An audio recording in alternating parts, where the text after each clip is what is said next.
পেনটা কই? এটা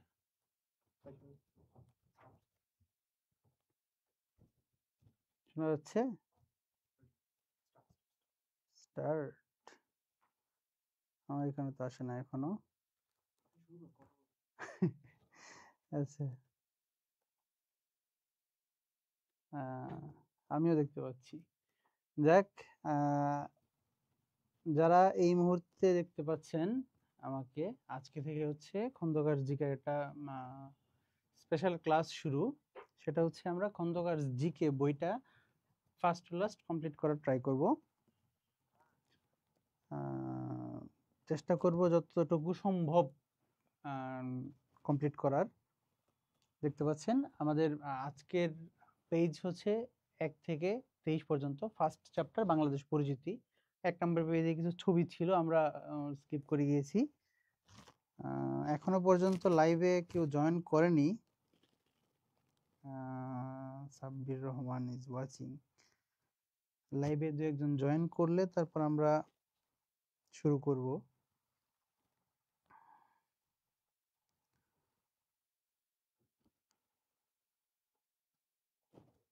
আচ্ছা, আমরা শুরু করতে পারি। কারণ হচ্ছে লাইভটা তো সেভ থাকবে। আপনারা ক্লাসের শেষে যারা শুরুর দিকটা মিস করেছেন, তারা পরবর্তীতে ফার্স্ট থেকে দেখে নেবেন, আশা করি আর কি। আমরা বোর্ডের দিকে আসি। এটা হচ্ছে খন্দকার জিকের বাংলাদেশ বিষয়াবলীর first page, sorry second page. First page ছবি ছিল, আমি একটু আগে বললাম। প্রথমে হচ্ছে বাংলাদেশের নাম নিয়ে কথা বলা আছে। কি বলা?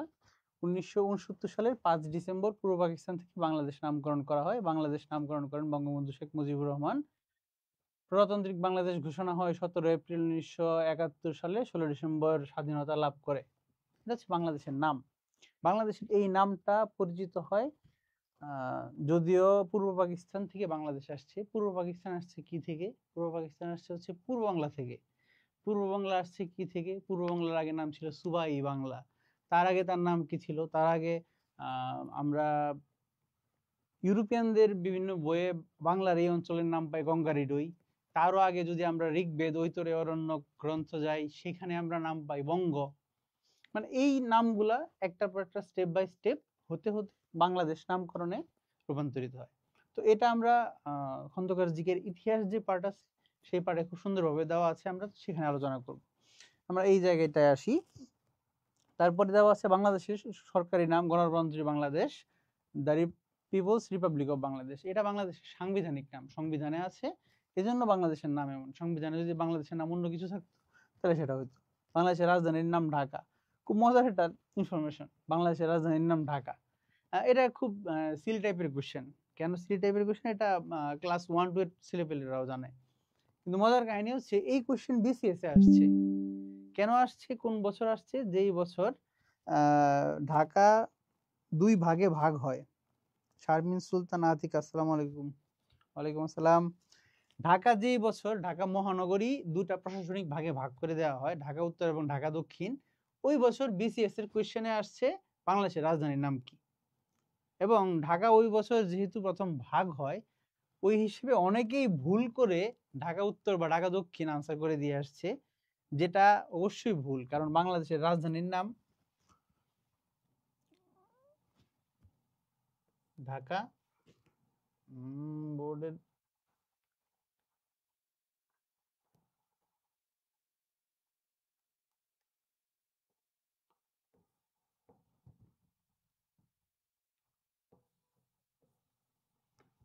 বাংলাদেশের রাজধানীর নাম ঢাকা, সেটা সংবিধান স্বীকৃত।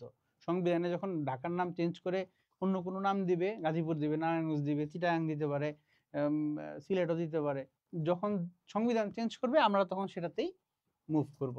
এই হচ্ছে কথা। এরপরে আসি আমরা বাংলাদেশের প্রধান রাষ্ট্রভাষা বাংলা। বাংলাদেশের রাষ্ট্রভাষা একটাই। পৃথিবীতে অনেক দেশে অনেক রাষ্ট্রভাষা আছে, একাধিক রাষ্ট্রভাষা আছে, এমন দেশও আছে, কিন্তু বাংলাদেশের রাষ্ট্রভাষা একটাই, বাংলা। সেটাও সংবিধান স্বীকৃত। বাংলাদেশের জাতীয় সংসদ 1 কক্ষ বিশিষ্ট।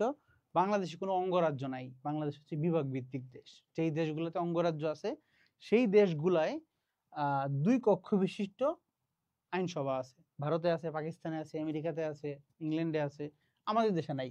সরি, ইংল্যান্ড বললাম আমি, যুক্তরাজ্যে আছে। ইংল্যান্ড একটা দেশ, মানে প্রদেশ, আর যুক্তরাজ্য হচ্ছে একটা দেশ। বাংলাদেশের অর্থনৈতিক ক্ষেত্রে দক্ষিণ পূর্ব এশিয়ার একটি উদীয়মান রাষ্ট্র। এটা অর্থনীতির একটা টার্ম, উদীয়মান রাষ্ট্র, ডেভেলপিং কান্ট্রি, ওটা আমরা ওই পরে যাব। ভৌগোলিক অবস্থান, বাংলাদেশের ভৌগোলিক অবস্থান 20, উপরে একটা ছোট্ট জিনিস দেওয়া আছে, এটা হচ্ছে ডিগ্রি, আর এটাকে বলা হয় মিনিট। বাংলাদেশ 20°34', উত্তর অক্ষাংশ, উত্তর, এই যে একবারে উত্তরের যে মাপটা বাংলাদেশের, এই এখানে যে অক্ষাংশটা আছে সেটা হচ্ছে উত্তর অক্ষাংশের 20°34', এবং হতে 26°38। সরি, আমি এই জিনিসটা ভুল করেছি, এটা বাংলাদেশ 20 হচ্ছে এখান থেকে শুরু, এই 20 থেকে এই 26, বাংলাদেশ 20°34', উত্তর অক্ষাংশ থেকে 26°38' উত্তর অক্ষাংশ। নিচ থেকে উপরের দিকে যাবে, এখানে আসলে গ্লোবটা নাই, গ্লোব থাকলে আমি ওখানে দেখিয়ে দিতে পারতাম। উত্তর অক্ষাংশে অবস্থিত, মানে অক্ষরেখা দ্রাঘিমা রেখা যখন ভাগ হয়, আমরা বাংলাদেশ হচ্ছে উত্তর গোলার্ধের একটা দেশ, যে কারণে অক্ষাংশ হবে উত্তর অক্ষাংশ। আর 88°01' হতে 92°41' পূর্ব দ্রাঘিমাংশ। 0 থেকে আসলে এই হচ্ছে 88, তারপর হচ্ছে এইখানে পরে 92। বাংলাদেশের এটা হচ্ছে সংখ্যাত্মক আয়তন, সীমারেখা, অক্ষাংশ এবং দ্রাঘিমাংশ ভিত্তিক। আমরা একদিন চেষ্টা করব পৃথিবীর গ্লোব বা পৃথিবীর মানচিত্রটাকে একসাথে করে সেটাকে ব্যাখ্যা দেওয়ার, সেখানে আপনারা এটা পাবেন। বা হাতে এঁকেও অনেক সময় অনেকেই করতে পারে, আমার হাতের আঁকা খুবই বাজে। এটা গেল ভৌগোলিক অবস্থা। এখান থেকে কিন্তু কোশ্চেন আসে, প্রায় কোশ্চেন আসে, বিভিন্ন ইউনিভার্সিটি, বিভিন্ন চাকরি পরীক্ষা, বিসিএস বলেন, সব জায়গায় একবার না একবার এই কোশ্চেনটা একবার না একবার এসেছে এরকম। এরপরে আসি, এরপর হচ্ছে ভৌগোলিক সীমানা, বাংলাদেশের সীমানায় কি আছে।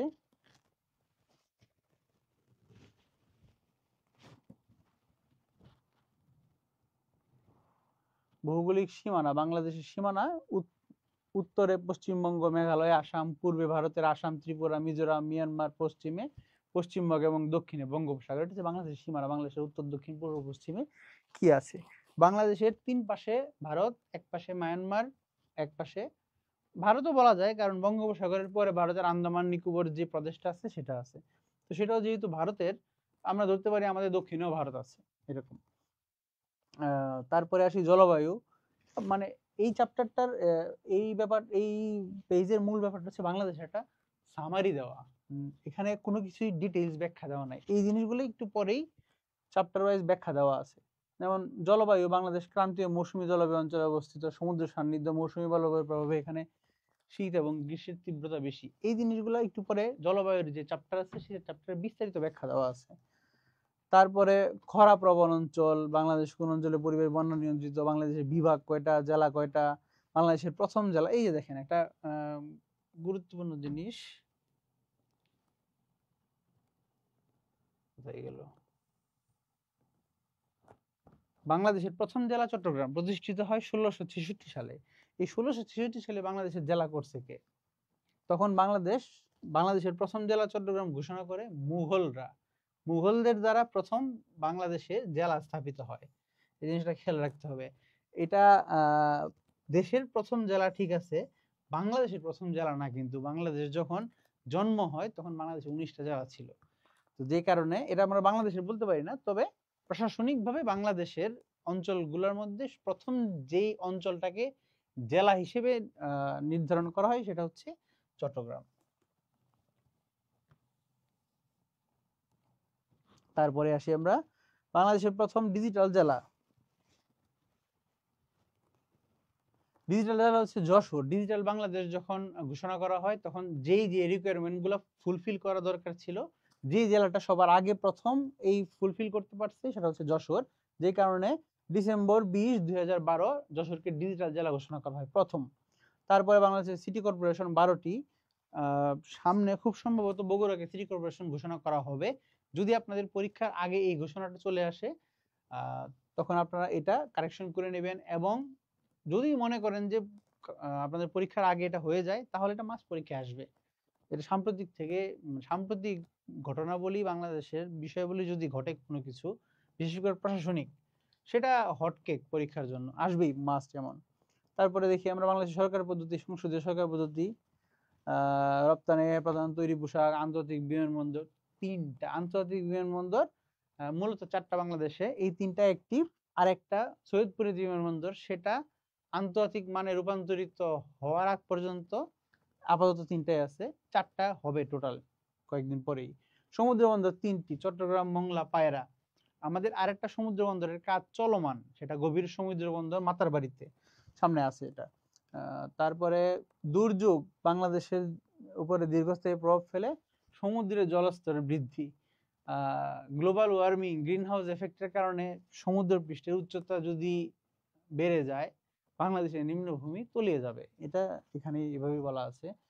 পানি সম্পদ পরিকল্পনা সংস্থা, water resource planning organisation, green রোডে অবস্থিত। এটা হচ্ছে খন্দকার জিগের যেই মেইন প্রতিষ্ঠান, লিজেন্ড কেয়ারের অফিসের ঠিক উল্টা পাশে অবস্থিত। স্থানীয় সময় গ্রিনউইচ মান সময় +6 ঘন্টা অগ্রবর্তী। এটা হচ্ছে কি বলা যায়, গ্রিনউইচ মিন টাইম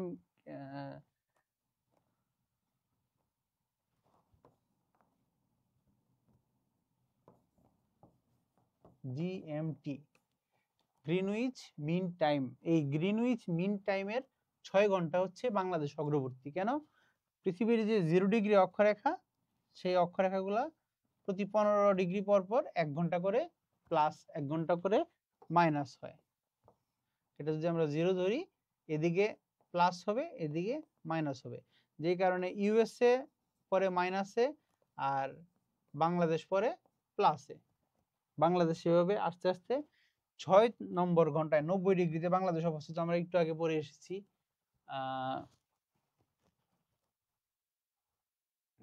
এই যে বাংলাদেশে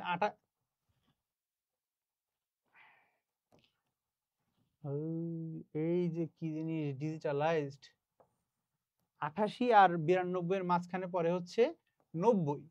তো যদি আমরা জিএমটি +6 ধরি, যে 0 থেকে 15, 30, 45,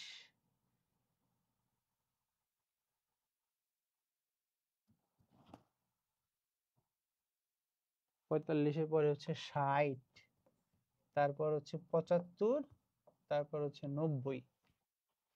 1 2 3 4 5 6, এই যেহেতু সবগুলো প্লাস হবে প্লাস হবে প্লাস হবে প্লাস প্লাস প্লাস, বাংলাদেশ এই জন্য 90 ডিগ্রিতে অবস্থিত বলে বাংলাদেশের জিএমটি হচ্ছে +6। ইউএসএ এরকম 4 থেকে শুরু, 4 5 6 মাইনাস।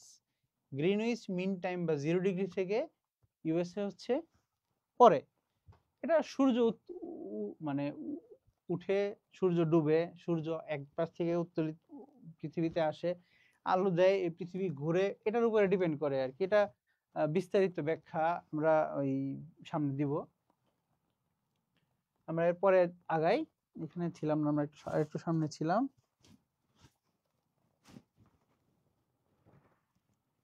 গ্রিনউইচ মিন টাইম 6 ঘন্টা অগ্রবর্তী। বাংলাদেশ কোন জলবায়ু বিরাজমান? ক্রান্তীয় মৌসুমী জলবায়ু। ক্রান্তীয় মৌসুমী জলবায়ু কিরকম? ক্রান্তীয় জলবায়ু বলতে বোঝায় আবহাওয়ার কোনো ঠিক নেই। এই সকালে রোদ, এই দুপুরে বৃষ্টি, বিকালে আবার রোদ, দেখা গেছে রোদ, এর মাঝখানে আবার বৃষ্টি। এটা বলে ক্রান্তীয় জলবায়ু, উল্টাপাল্টা জলবায়ু। এটা কোনো মানে স্টেবল না। আর মৌসুমী জলবায়ু বলা হয়, মৌসুমী জলবায়ু মানে হচ্ছে 4টা মেইন ঋতুর প্রভাব পড়ে যে জলবায়ুর উপরে, সেটাকে বলা হয় মৌসুমী জলবায়ু। এবং বাংলাদেশ আমরা একটু পরেই দেখব কর্কট ক্রান্তি রেখায় অবস্থিত। কর্কট ক্রান্তি রেখা হচ্ছে আপনার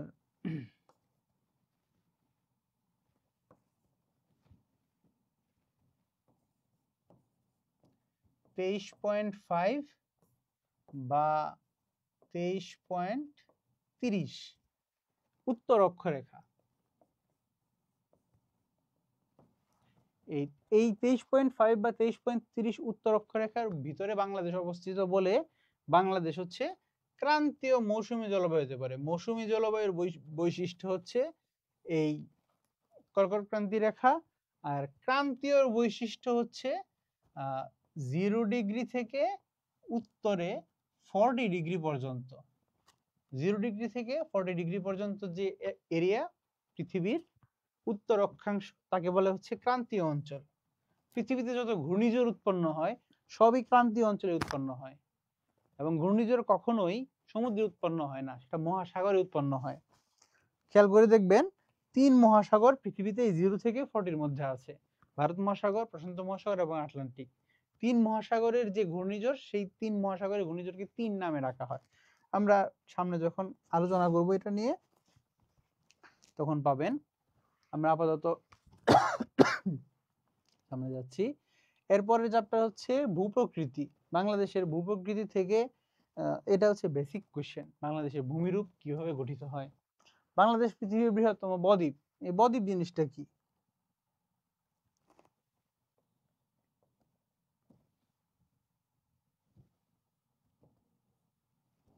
বদ্বীপ হচ্ছে, দেখি তো বদ্বীপ কি জিনিস, এটা কে বলতে পারে? আনসার দেন তো দেখি। 58 জন অনলাইনে আছে, 2 জনের কাছ থেকে আনসার পেলে আমি খুশি।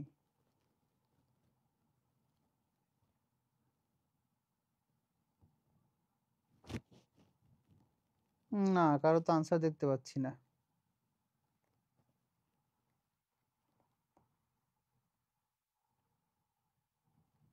আনসার আনসার আনসার নাই।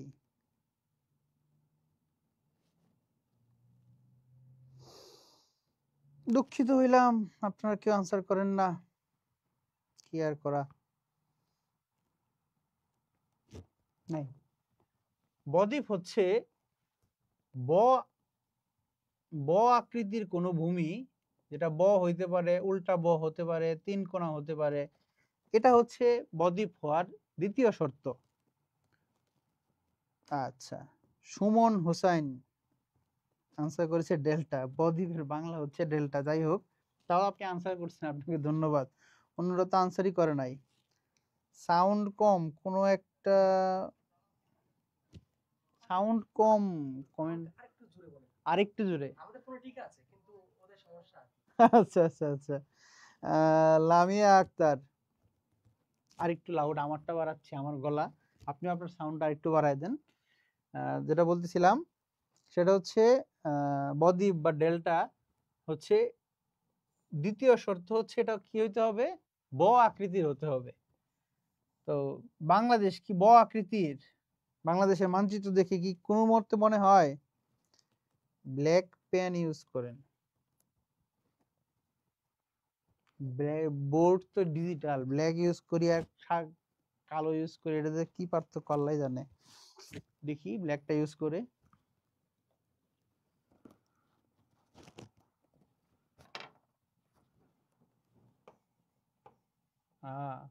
এটা স্মুথ। ধন্যবাদ আলী জেল, ভালো পরামর্শ দিচ্ছেন।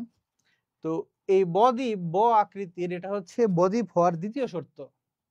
প্রথম শর্তটা কি কেউ ব্যাখ্যা দিতে পারবেন?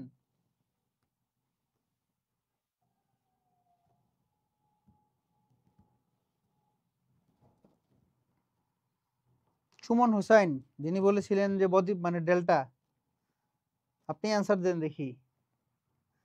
বাংলাদেশ খেয়াল করবেন, বাংলাদেশের এক পাশে হচ্ছে পদ্মা নদী বাংলাদেশের এন্টার করে, এক পাশ থেকে ব্রহ্মপুত্র, এক পাশ থেকে যমুনা, এটা সুরমা কুশিয়ারা হয়ে যমুনা, সরি মেঘনা, সুরমা কুশিয়ারা হয়ে মেঘনা নাম ধারণ করে বাংলাদেশে আসে।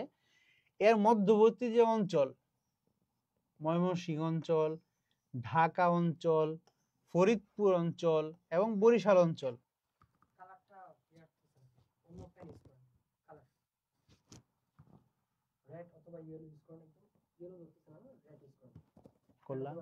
ওকে।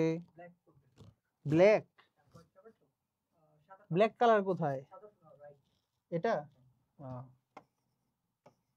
আচ্ছা, ঠিক আছে।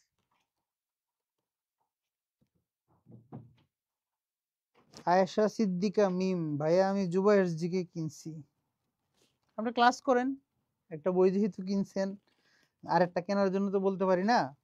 তবে আমি যখন স্টুডেন্ট ছিলাম 2009-10-এ, আমার কাছে জেনারেল নলেজের বই ছিল 7টা।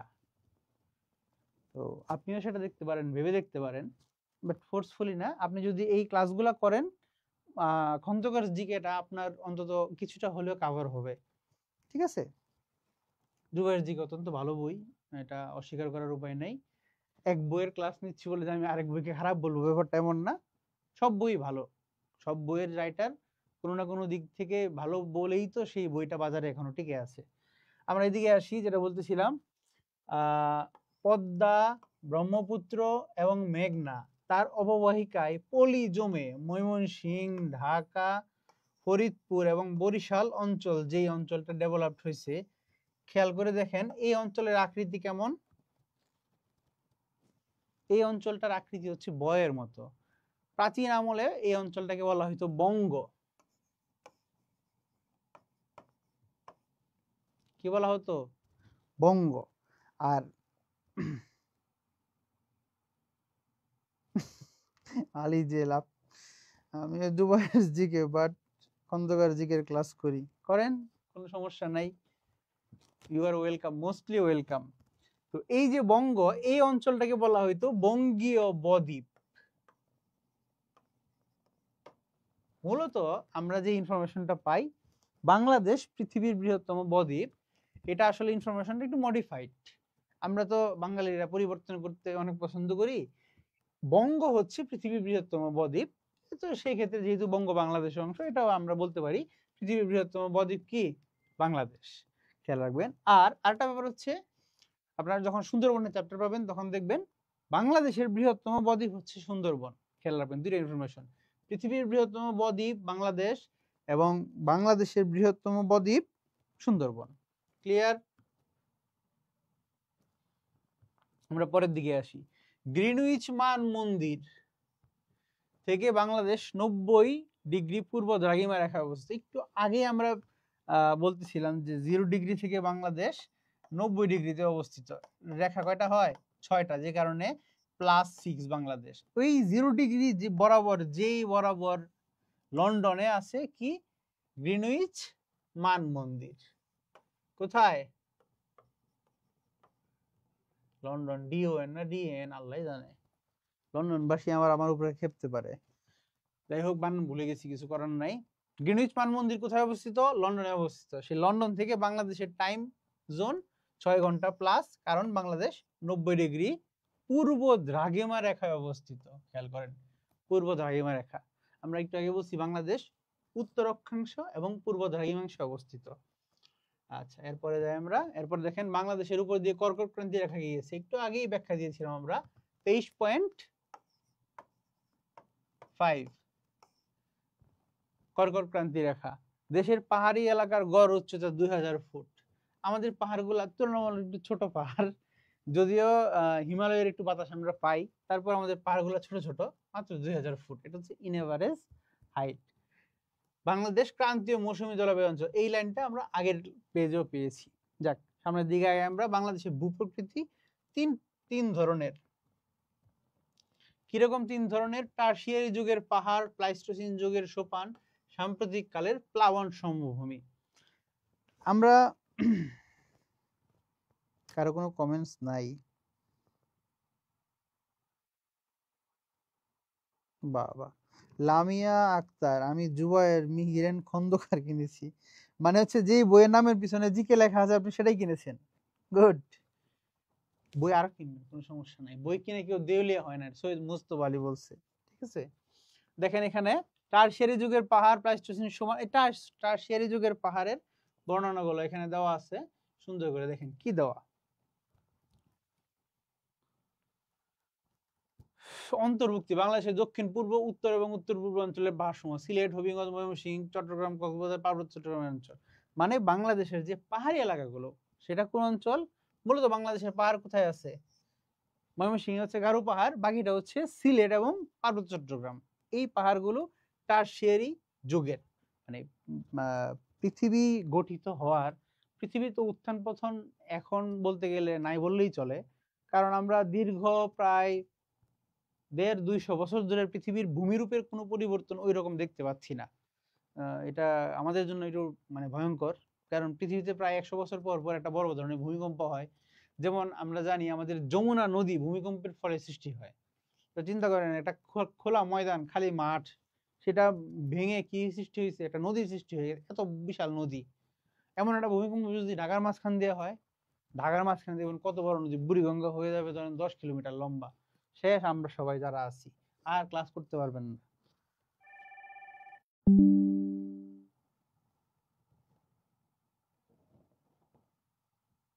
যেমন এই দেখেন বিসিএস এর কোশ্চেন, এই বিসিএস এর কোশ্চেনের মধ্যে দেওয়া আছে, এই দেখেন 3 নম্বরে বাংলাদেশের কোথায় প্লাইস্টোসিন যুগের প্লাইস্টোসিন কালের সোপান দেখা যায়?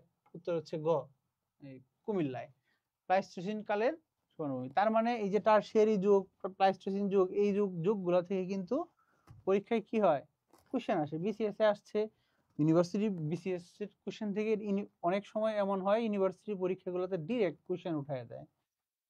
ঠিক আছে, খেয়াল রাখবেন। তারপরে আসি প্লাইস্টোসিন কালের সোপান, আমরা যেটা মাত্রই আমরা দেখলাম বিসিএস এর পরীক্ষায় আসছে। প্লাইস্টোসিন অঞ্চল সোপানগুলো কোনগুলো?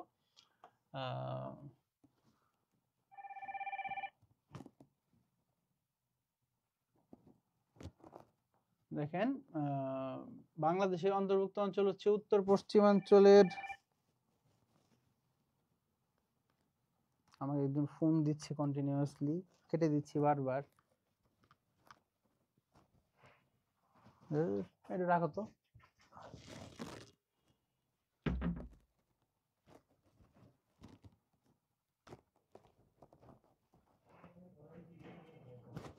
হাবিব একটা ফোন দাও, ফোন দিয়ে বলো যে মিঠু ভাইরা মিজান ভাই ফোন দিচ্ছে।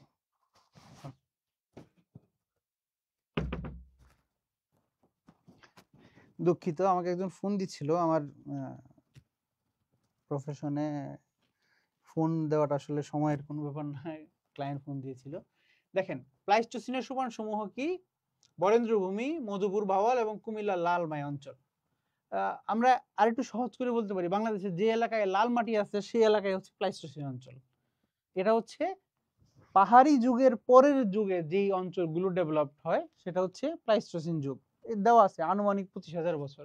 আগেটা ছিল 13 কোটি বছর পূর্বে পাহাড়, আর 25,000 বছর পূর্বে হচ্ছে প্লাইস্টোসিন যুগের কি বলে সোপান অঞ্চলগুলো তৈরি। আমাদের বাংলার এই অঞ্চলগুলো হচ্ছে সবচেয়ে পুরনো ডেভেলপড অঞ্চল। আর এই পাহাড় আর প্লাইস্টোসিনের লাল মাটির এলাকা বাদে বাকি যেই অঞ্চলটাই আছে বাংলাদেশে সেগুলো হচ্ছে আপনার সাম্প্রতিক কালের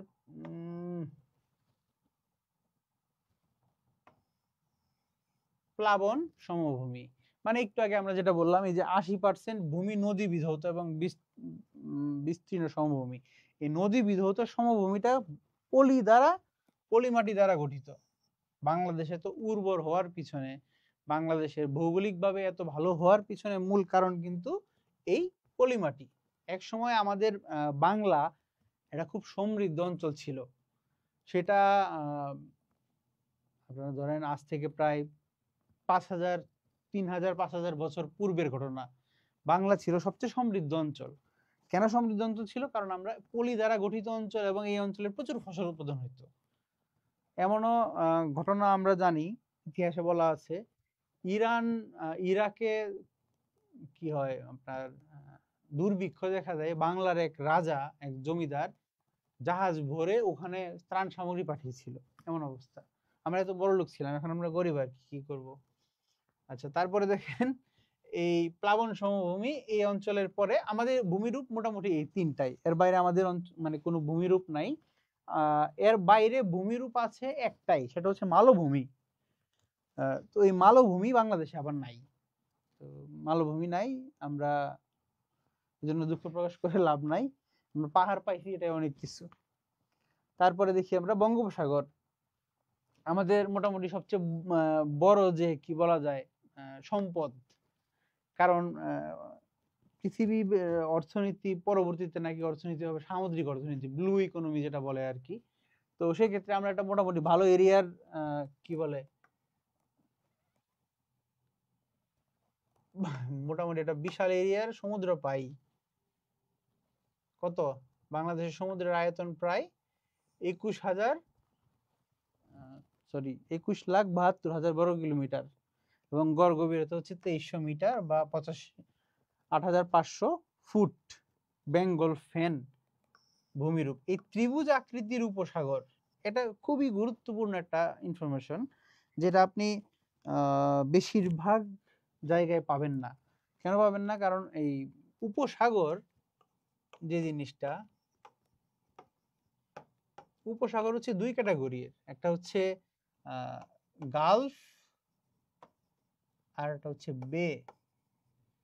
বে অফ বেঙ্গল তার মানে বাংলাদেশ বঙ্গোপসাগর বের ক্যাটাগরিতে পড়ে। বে হচ্ছে তিন কোনা টাইপের, বাংলাদেশ যেমন দেখেন এক পাশে মায়ানমার, এক পাশে হচ্ছে ভারত নিয়ে ফানেল টাইপের, আর গালফ হচ্ছে এইরকম, ধরেন চারপাশেই সমুদ্র, মাঝখানে চারপাশে ভূমি, মাঝখানে ধরেন একটা অল্প একটু লাইন আছে যেটা দিয়ে মেইন সাগরের সাথে সম্পৃক্ত, এটাকে বলে গালফ।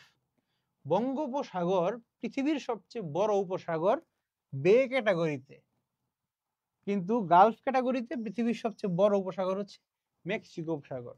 খেয়াল রাখবেন, এটা অনেকেই এই ইনফরমেশনটা নিয়ে ঝামেলায় পড়ে, বে এবং গালফ নিয়ে।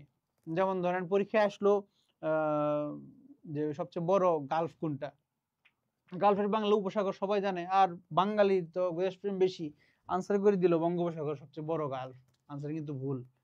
তারপরে দেখেন বঙ্গোপসাগরের একটি গভীর খাত, বঙ্গোপসাগরের একটা গভীর খাত, যে খাতে নাম হচ্ছে বঙ্গ খাত, সোয়াচ অফ নো গ্রাউন্ড, এই জায়গাটা কোথায় অবস্থিত? বঙ্গোপসাগরে অবস্থিত। এটা পৃথিবীর তৃতীয় গভীরতম খাত, এবং শুনলে আশ্চর্য হবেন আপনারা যে এখানে তিমি মাছ বাচ্চা দেয়। তিমি মাছ কিন্তু সব জায়গায় বাচ্চা দেয় না। তো যদিও আমরা ওই পর্যন্ত বাংলাদেশের পর্যটকরা যায় না, এই কারণে আমরা ওই জিনিসগুলো দেখতেও পাই না খুব একটা। তারপরে আসি আমরা বরেন্দ্রভূমি। বরেন্দ্রভূমি হচ্ছে রাজশাহীর যে উঁচু অঞ্চল, সেটাকে বলে বরেন্দ্রভূমি। মাটির রং ধূসর এবং লাল বর্ণের, আয়তন দেওয়া আছে, উচ্চতা দেওয়া আছে। মনে রাখবেন যেভাবে কোন কোন জেলাগুলো এটার অন্তর্ভুক্ত সেটা মনে রাখার সহজ উপায় সুন্দর করে দেওয়া। এই যে টেকনিক গুলা বয়ে দেওয়া, এই টেকনিক গুলা কিন্তু খন্দকার জিকে কে অন্য বইগুলা থেকে একটু আলাদা করে দেয় আর কি। সবাই চিন্তা করে বই, এখানে টেকনিক দেওয়া যাবে না, টেকনিক গুলা ক্লাসে পড়াইতে হবে বা আমাদের স্পেশাল কোনো বুলেটিন যখন বানাবো তখন দিব। কিন্তু খন্দকার জিকে যেটা করে সেটা হচ্ছে এই ক্লাস বইয়ের মধ্যেই খুব সুন্দরভাবে দেওয়া যে এই মনে রাখার কৌশল কি। BDR2, B Bogura, D Dinajpur, আর রাজশাহী, R2 ওটা হচ্ছে রংপুর গেল। সামনের দিকে আগে আমরা মধুপুর ভাওয়াল অঞ্চল, ওই যে একটু আগে আমরা যে স্পেশাল অঞ্চলগুলোর কথা বললাম, যে অঞ্চলগুলো হচ্ছে লাল মাটির, এর মধ্যে একটা হচ্ছে মধুপুর ভাওয়াল অঞ্চল। দেখেন বিশাল অঞ্চল, ময়মনসিংহ, টাঙ্গাইল, গাজীপুর জেলা নিয়ে, মাটির রং লালচে ধূসর, আর এটার বরেন্দ্রভূমি মাটির রং ধূসর এবং লাল বর্ণের, একই একই টাইপের মাটি। কারণ কি? কারণ এরা একই সময়ে গঠিত। কোন সময়ে? প্লাইস্টোসিন যুগে। প্লাইস্টোসিন যুগে গঠিত বলেই এই অঞ্চলের মাটি কি লাল এবং ধূসর। খেয়াল রাখবেন, এটারও আয়তন দেওয়া আছে এবং উচ্চতা দেওয়া আছে। বলবেন প্রতিপাদিক স্থান, প্রতিপাদিক স্থান কি? এটা আসলে মানে কি টাইপের ভিত্তির উপরে নির্মিত জানি না। পৃথিবীর উল্টা পাশ, আমি এখন যে জায়গায় দাঁড়ায় আছি এই জায়গার উল্টা পাশে কি আছে দেখি তো, একটু কমেন্ট করে দেখেন তো। ও কমেন্ট করেন, এখানে দেওয়াই আছে, আপনারা কমেন্ট করবেন কেমনে? আর সবই দেওয়া এই জায়গায়। ঢাকার প্রাতিপাদিক স্থান হচ্ছে চিলির নিকটে প্রশান্ত মহাসাগরে। যদি ঢাকা থেকে গর্ত করা শুরু করেন, চিলিতে ওই সমুদ্রে গিয়ে উঠবেন, প্রশান্ত মহাসাগরে দেখবেন পানিতে গিয়ে পড়ছেন, আর উঠতে পারবেন না। মালভূমি সাধারণত পর্বত থেকে নিচু এবং সমতল ভূমির চেয়ে উঁচু বিস্তীর্ণ প্রায় অঞ্চলকে মালভূমি বলা হয়। বাংলাদেশে এই অঞ্চল দেখা যায় না। এই যে এটা হচ্ছে ধরেন পাহাড়, এটা হচ্ছে সমভূমি, আর পাহাড় যদি হয় এরকম, এটাকে বলে হচ্ছে মালভূমি। যে পাহাড়ের মতো উঁচু অঞ্চল কিন্তু পাহাড়ের মতো চূড়া নাই, তো বাংলাদেশে কিন্তু মালভূমি নাই, একটু আগে আমি আপনাদের বলেছি। এখন আমি একটু আগে বললাম, আপনার যদি মনে না থাকে তাহলে এই জিনিসগুলো কিন্তু আপনাদের ব্যর্থতা। তারপরে দেখেন সমভূমি, ভূপৃষ্ঠ থেকে উঁচু মৃদু ঢাল বিশিষ্ট বিস্তীর্ণ। সমভূমি মানে সমতল অঞ্চল, তাকাইলে অনেকটুক পর্যন্ত দেখা যাবে, অনেকটুক মানে অনেকটুক, মানুষের দৃষ্টিশক্তি অনেক পর্যন্ত যায়, এটা কোনো সীমা পরিসীমা নাই। মাটি থেকে চাঁদ দেখা যায়, তো বুঝেন মানুষের দৃষ্টিশক্তি কতটুকু গুরুত্বপূর্ণ তথ্য। এটা হচ্ছে এই চ্যাপ্টার থেকে যে গুরুত্বপূর্ণ ইনফরমেশন গুলো আমরা সামারাইজ করতে পারি। কি কি সামারাইজ করতে পারি? দেখেন, ট্রপিক অফ ক্যান্সার বা কর্কট ক্রান্তি আমরা আলোচনা করছি, সেটা কি কত 23.5 উত্তর অক্ষরেখা, আর হচ্ছে 90° পূর্ব দ্রাঘিমা রেখা, এই বাংলাদেশের মধ্য দিয়ে অতিক্রম করে। এই 23.5 দেখেন আমি ভুলে লিখে দিছি, পরের লাইনে দেওয়া আছে। তারপরে দেখেন বাংলাদেশের কোন দুই সীমান্ত জেলা বরাবর কর্কট ক্রান্তি রেখা অতিক্রম করে? চুয়াডাঙ্গা দিয়ে বাংলাদেশে প্রবেশ করে এবং কুমিল্লা দিয়ে বের হয়ে যায়। যেহেতু জিরো থেকে সামনের দিকে আগাবে, সেহেতু ফার্স্টে আসবে চুয়াডাঙ্গা, তারপরে কুমিল্লা দিয়ে বের হয়ে গেল। বাংলাদেশের কোথায় কর্কট ক্রান্তি এবং দ্রাঘিমা রেখা একত্রিত হয়? ফরিদপুরের ভাঙায়। খুবই গুরুত্বপূর্ণ একটা জিনিস। ফরিদপুরের সদরপুরে যেটা হয় 23.5 আর হচ্ছে 90°, এটার এই মিলনস্থল। পৃথিবীর এইরকম যে মিলনস্থল গুলো আছে, যেমন ধরেন আমাদের তো 90° হচ্ছে উত্তর, সরি 90° হচ্ছে পূর্ব, তো 90° পশ্চিমত আছে, আছে না? আর 23.5° যেমন উত্তর আছে আমাদের, 23.5° দক্ষিণও আছে। তাহলে আমরা 90° পশ্চিম এবং 90° 23.5 দক্ষিণ একটা এরকম সংযোগস্থল পাই, সেটা পরে সমুদ্রে। আবার ধরেন 0° অক্ষরেখা এবং 0° দ্রাঘিমা রেখা, এই দুইটার যে মিলনস্থল, সেটাও পরে কোথায়? সমুদ্রে। পৃথিবীর একমাত্র এরকম রেয়ার কি বলা যায় অক্ষরেখা এবং দ্রাঘিমা রেখার মিলনস্থলের পৃথিবীর একমাত্র হচ্ছে বাংলাদেশে, ল্যান্ডে যেটা অবস্থিত, যেটা সমুদ্রের না। এখানে একটা মানমন্দির, বঙ্গবন্ধু মানমন্দির করার কথা ছিল, এই জায়গাটা যেই ব্যক্তির, সে এই জায়গার জন্য জমি দান করে দিয়েছে, এরকম নিউজ ছিল। এখন হয় কিনা শিওর না, হইতেও পারে। তারপরে দেখি আমরা, এখন হয়তো অন্য নামে হবে, গ্রিনিচ থেকে বাংলাদেশ 90° পূর্বে অবস্থিত সোপাল অঞ্চল তত্ত্বভূমি। আচ্ছা যাক, সামনের দিকে আগে আমরা, এই বঙ্গখাত বা বঙ্গবিসিন নামে পরিচিত ছিল এই অঞ্চল। এরপরে দেখেন, তারপরে কি দেওয়া আছে? বাংলাদেশে সাগরের আগে চুনাপাথরের খনি ছিল। কাপ্তাই থেকে চট্টগ্রাম উপত্যকা এলাকাকে বলা হয় ভেঙ্গি ভ্যালি। এই ভেঙ্গি ভ্যালি হচ্ছে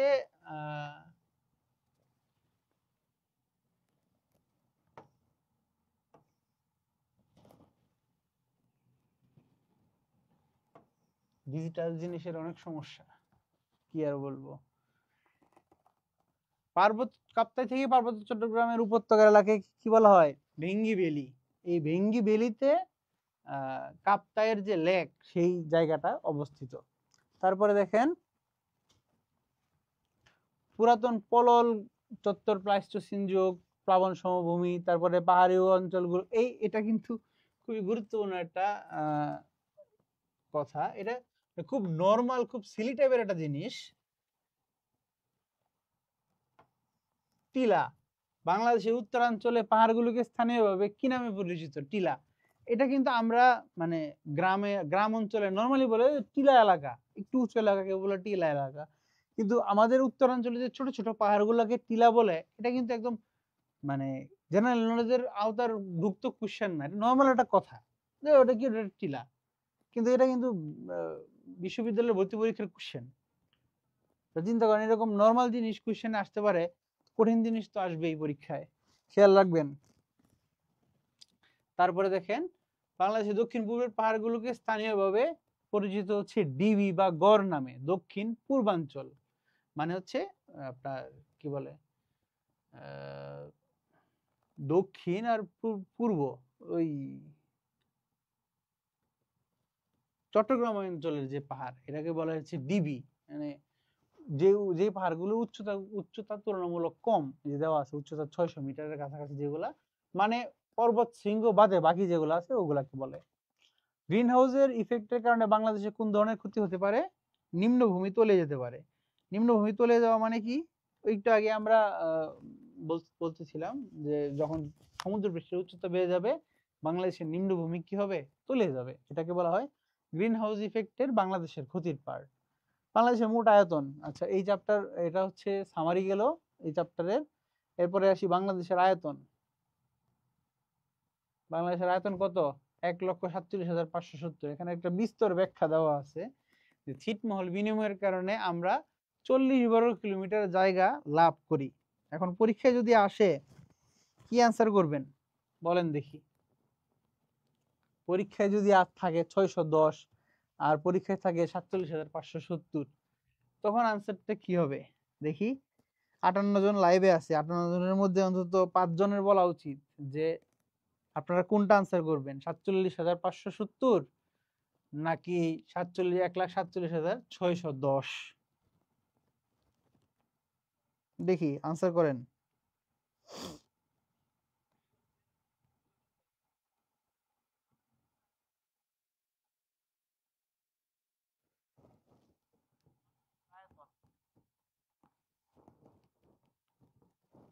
কারো কোনো আনসার নাই, সবাই লাইভ অন করে ঘুমায় গেছে। কি আর করা, নাকি আমার ফোন স্লো?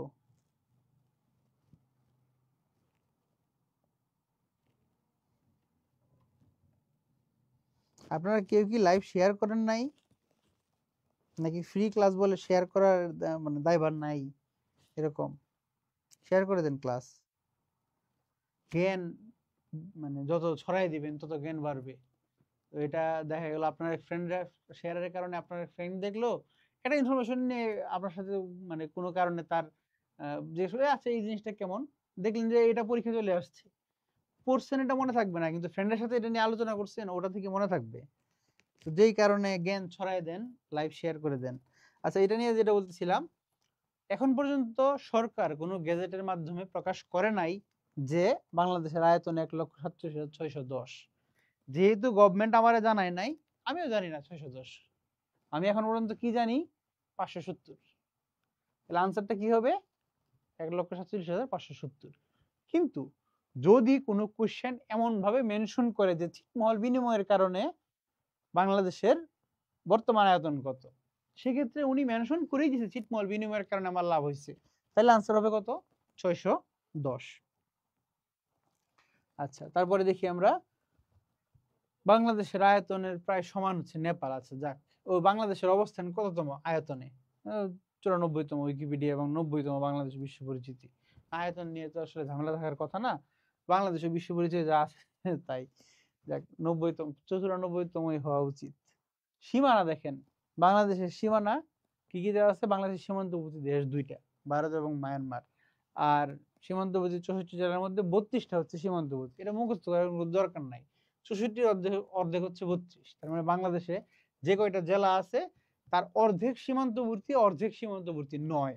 খেয়াল রাখবেন, যখনই আপনি জানবেন হয় কয়টা তখনই জানবেন নয় কয়টা। দুইটাই খেয়াল রাখতে হবে। পরীক্ষায় যে কয়টা সীমান্তবর্তী এটা আসবে এমন না, কয়টা সীমান্তবর্তী নয় সেটাও আসতে পারে। যেমন আমাদের বিভাগ হচ্ছে 8টা, 8টা বিভাগের মধ্যে 6টা হচ্ছে সীমান্তবর্তী, 2টা সীমান্তবর্তী না। তা আপনি জানলেন যে 6টা সীমান্তবর্তী, হিসাব করতে হবে যে হ্যাঁ 8 থেকে 6 বাদ দিলে হয় 2, তার মানে নাই কয়টা? 2টা। এরকম দুইটাই ইকুয়ালি পড়তে হবে। তারপরে দেখেন পশ্চিমবঙ্গের সাথে বাংলাদেশের সবচেয়ে বেশি সীমান্ত এবং আসামের সঙ্গে সবচেয়ে কম সীমান্ত। আসামের সাথে বাংলাদেশের দুই দিক দিয়ে সীমান্ত আছে, উত্তর এবং পূর্ব দিক। তারপরেও খুব অল্প অল্প করে সীমান্ত আছে। দেখেন সীমান্তবর্তী জেলা 32টা দেওয়া আছে। পশ্চিমবঙ্গের সাথে কয়টা, ত্রিপুরার সাথে কয়টা, আসামের সাথে কয়টা দেওয়া আছে? 4। আলাদা করে ব্যাখ্যা দিব কোনো দরকার নাই, আপনারা তো দেখতেই আছেন। যাক সামনের দিকে আমরা ভারতের সীমান্তবর্তী বাংলাদেশের জেলা 30টা, শুধু ভারত মেনশন করে, এখানে কিন্তু বাংলাদেশের সীমান্তবর্তী দেওয়া নাই। এই দেখেন ভারতের সাথে 30টা আর মায়ানমারের সাথে কয়টা, 3টা। তো 30 আর 3 মিলে হওয়ার কথা 33, হয়ে গেল 32। কেন?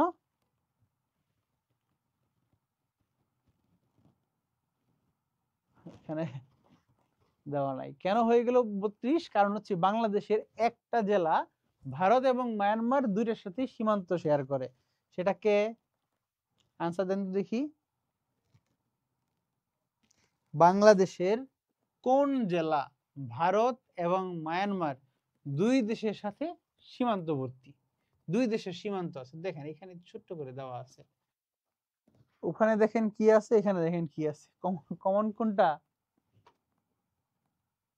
বান্দরবন, রাঙামাটি, কক্সবাজার। এখানে দেওয়া আছে চট্টগ্রাম, রাঙামাটি, খাগড়াছড়ি, রাঙামাটি, রাঙামাটি। তাইলে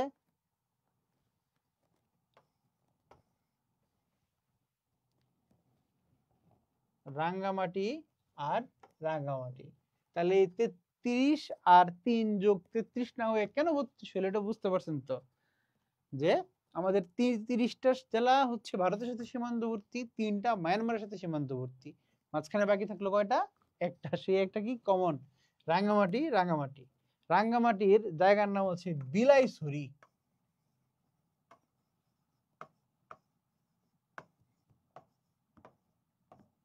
কি নাম? বিলাইছড়ি। আমাদের এলাকায় আঞ্চলিকভাবে বিড়াল রে বিলাই বলে।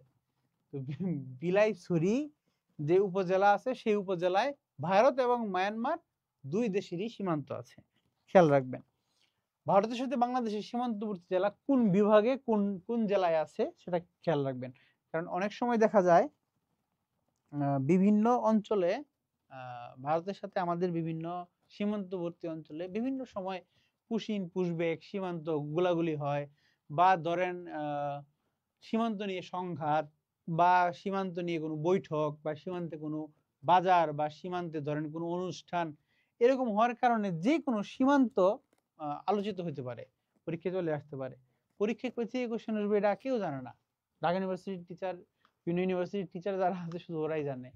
তো এই জন্য আমরা বলবো যে সবকিছুর দিকে খেয়াল রাখতে হবে, কোন জেলার সাথে কোন দেশের সীমান্ত আছে সেটা খেয়াল রাখবেন। তারপরে দেখেন মায়ানমারের সাথে আছে 3টা, বান্দরবন, রাঙ্গামাটি, কক্সবাজার। মনে রাখার সহজ উপায় সুন্দর করে দেওয়া আছে, বারাক ওবামা।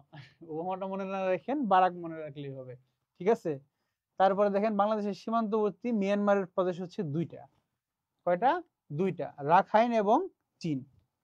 এই যে একটু আগে আমি যে ঘটনাটা বললাম, সেই ঘটনাটা এখানে সুন্দরভাবে ব্যাখ্যা দেওয়া আছে। চিন্তা করেন, মানে এই খন্দকার জিকে আপনার পড়লে যেই কারণে উপকার হবে সেটা হচ্ছে, আমি যে সুন্দরভাবে এই জিনিসটা বুঝাইছি সেটা হচ্ছে ক্লাসরুমে যখন আমরা পড়াই সেই স্টাইলে, কিন্তু আপনি ক্লাসরুমের পড়ানো বাদ দিয়ে এই পড়ানোর স্টাইলেই আপনি বইয়ে পাচ্ছেন কোথায়? খন্দকার জিকেতে ব্যাখ্যা দেওয়া আছে সুন্দর করে, আমি যেভাবে বললাম ঠিক সেভাবেই ব্যাখ্যা দেওয়া। ক্লিয়ার? তারপরে দেখেন বিরোধপূর্ণ সীমান্ত, বাংলাদেশের সাথে ভারতের বিরোধ আছে যে সীমান্তগুলো নিয়ে, কোথায় কোথায়? দক্ষিণ তালপট্টি দ্বীপ, এই দ্বীপ কিন্তু এখন আর নাই, আপনারা জানেন কিনা জানি না। এই দ্বীপ এখন অলরেডি পানির নিচে। তো পানির নিচের একটা দ্বীপ, সেটা নিয়ে এখনো বিরোধ কিন্তু চাঙ্গা আছে। দ্বীপ নাই কিন্তু বিরোধ আছে, সেটা কি? দক্ষিণ তালপট্টি দ্বীপ। উপরে চলে গেছে।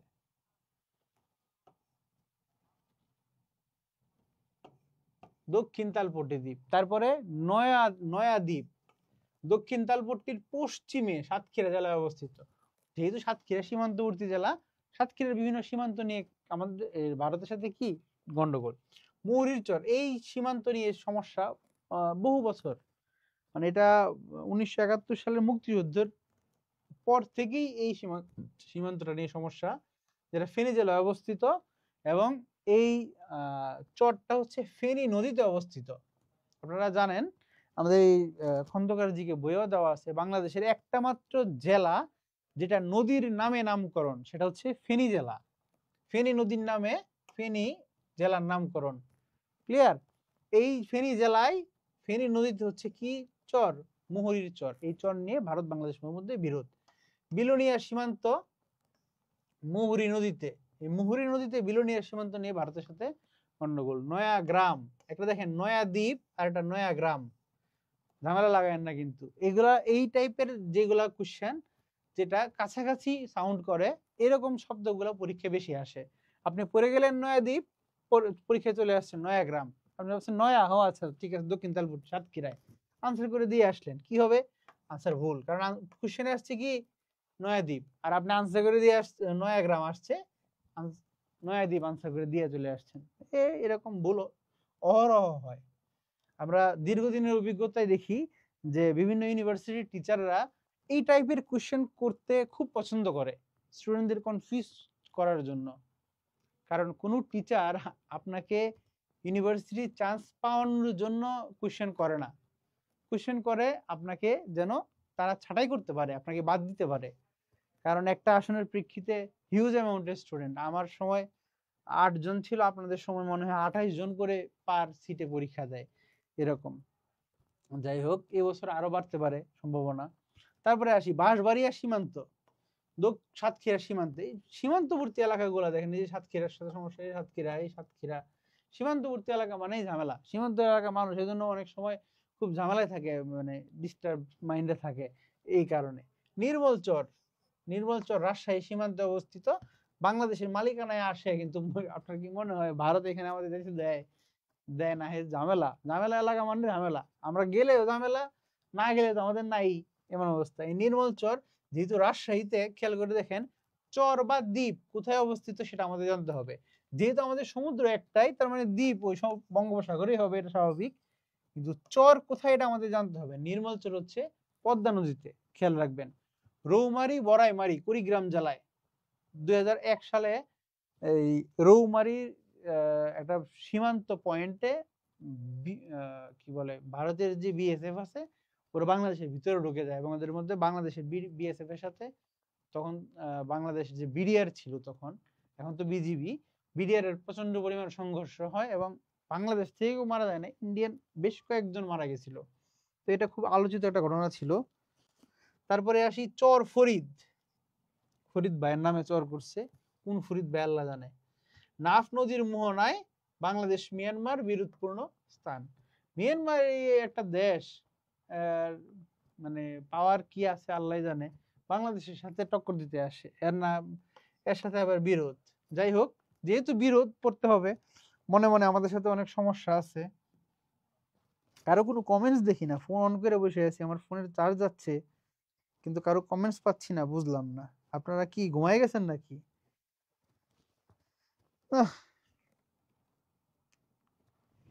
ক্লাসে রিপ্লাই দিবেন, যদিও ফিজিক্যাল ক্লাস না, তারপরে অনলাইনে তো রিপ্লাই দেওয়া আরো সহজ, খালি কিপ্যাডে টাইপ করবেন আর পাঠিয়ে দিবেন। দেখেন রিপ্লাই দিলে আমার ভালো লাগবে, আমার ক্লাস নিতে আরো, আপনারাও আরো ইনফরমেশন যেটা বেশি পাবেন। দেখি এরপরে যায় বাংলাদেশের সীমান্ত, এখানে সংখ্যা দেওয়া, এখানে আমার পড়ানোর কিছু নাই, এখন আপনি সুন্দর করে মুখস্থ করবেন।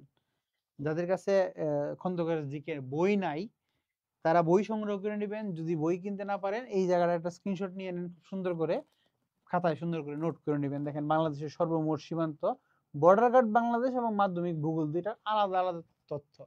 আমরা এটা বলবো না যে দুইটাই রাইট, আসলে দুইটাই রাইট হিসাব করলে আপনারা বেশিটাই দেখবেন, বর্ডার গার্ডের হিসাবটা মোটামুটি সবচেয়ে বেশি অ্যাকুরেট। যদিও আমাদের মাধ্যমিক ভূগোলটা বেশ ধরা উচিত, কিন্তু আমরা বাঙালি তো বেশিটা ধরবো আর কি। যাই হোক, বাংলাদেশের মোট সীমারেখা,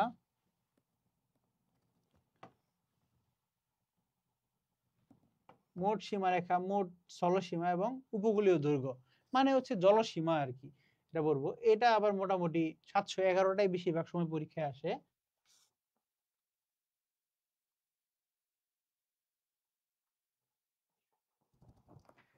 সাতশো এগারোটাই, এবং এই যে 4427, আবার 5138, এই টার্ম গুলাই বেশি আসে পরীক্ষায়, বাকিগুলাই যে যেমন 4711 এই জিনিসটা একটু কমই আসে।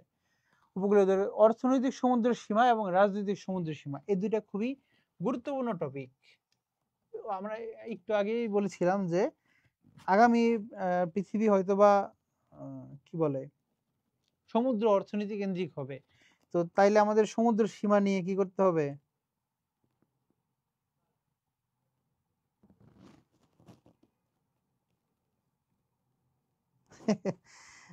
আরিফা রহমান, বই ছাপা। আচ্ছা, এই ক্লাসটা কিন্তু মানে জেনারেল নলেজের টিপিক্যাল ক্লাস না, এটা হচ্ছে বইয়ের বই সলভ করে দেওয়া আর কি, বই থেকে টুকটাক ইনফরমেশন আপনাকে স্মরণ করিয়ে দেওয়া, কোন টপিকটা একটু বেশি গুরুত্বপূর্ণ এটা বলে দেওয়া। তো যেই কারণে এটা আসলে বইয়ের পিডিএফ, তো এভাবেই পড়াইতে হবে। যখন আপনি আমার ফর্মাল ক্লাস করবেন তখন দেখবেন আপনার লেকচার শিট পাবেন বা স্লাইড পাবেন বা ফাঁকা পাবেন একদম, সেটাতে আমি আপনাকে আলাদা করে ক্লাস নিব। এটা হচ্ছে বইয়ের সলভ, এবং সেই বই থেকে কোন কোন পার্টটা বেশি গুরুত্বপূর্ণ সেটা আপনাকে জানাই দেওয়া, ঠিক আছে? তো এই কারণে এটা একেবারে বই। তারপরে আসি আমরা এই অর্থনৈতিক এবং রাজনৈতিক সমুদ্র সীমা, খুবই গুরুত্বপূর্ণ। অর্থনৈতিক রাজনৈতিক সমুদ্র সীমার ব্যাপারটা কি? এটা হচ্ছে আমাদের সার্বভৌমত্বের সাথে জড়িত। আমাদের যে সমুদ্র উপকূল আছে, ধরেন এই সাতক্ষীরা থেকে শুরু করে যদি চট্টগ্রাম ধরে এই কক্সবাজার হয়ে যদি এভাবে ধরি, এই যে অঞ্চলটা, এই অঞ্চল থেকে 12 নটিক্যাল মাইল পর্যন্ত যে অঞ্চল, অল্প কিছু 12, এই অঞ্চলটাকে বলা হবে রাজনৈতিক সমুদ্র সীমা। আর এখান থেকে 200 নটিক্যাল মাইল পর্যন্ত, এখান থেকে 200 নটিক্যাল মাইল পর্যন্ত, এখান থেকে 200 নটিক্যাল মাইল পর্যন্ত, এটা হচ্ছে আমাদের অর্থনৈতিক সমুদ্র সীমা। অর্থনৈতিক সমুদ্র সীমা বলতে বোঝা হচ্ছে এর ভিতরে যে কোনো অর্থনৈতিক কার্যক্রম সম্পাদন করবো আমরা, আমরা বলতে বাঙালিরা, বাংলাদেশিরা। এর ভিতরে অন্য কেউ, ধরেন এই অঞ্চলে মাছ ধরা, আমরাই মাছ ধরবো, অন্য কেউ মাছ ধরতে পারবে না।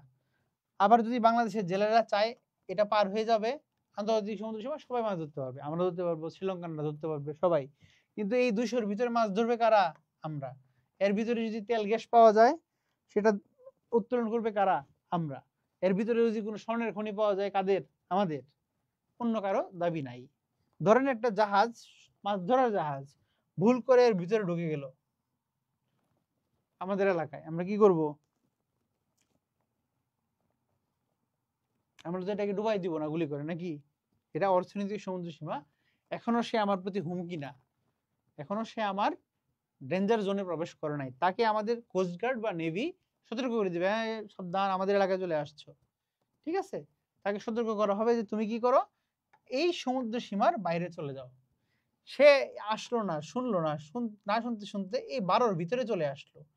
এই যে কোস্ট লাইন 12 নটিক্যাল মাইল, এর ভিতরে যদি কেউ ভুলে চলে আসে সেটাকে আমরা ভুল ধরবো না, ঠিক আছে? সেটাকে আমরা ভুল ধরবো না, আমরা এটাকে ইচ্ছাকৃত ধরবো।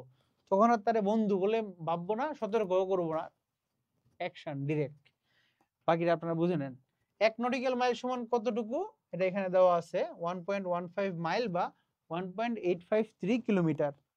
বাংলাদেশের সাথে সীমান্ত আছে কার? দুইটা দেশের, এটা একটু আগে আমরা বিস্তর আলোচনা করছি। তারপরে ভারতের সাথে সীমান্ত, মায়ানমারের সাথে সীমান্ত, এগুলো বলা আছে, দেখবেন, করে নেবেন। তারপরে আসি আমরা বাংলাদেশের সাথে ভারতের সীমানা, ভারতের কোন কোন অঙ্গরাজ্যের সাথে আমাদের সীমানা আছে। আর তারপরে দেখেন আসাম, ত্রিপুরা, মিজোরাম, মায়ানমার। এখানে একটা জিনিস টপিক খুবই গুরুত্বপূর্ণ, সেটা হচ্ছে এই অঞ্চলগুলোকে নিয়ে কিন্তু এই অঞ্চলে কিন্তু একটা গুরুত্বপূর্ণ ভৌগোলিক অঞ্চল আছে এই অঞ্চলে, সেটা হচ্ছে 7 সিস্টার্স।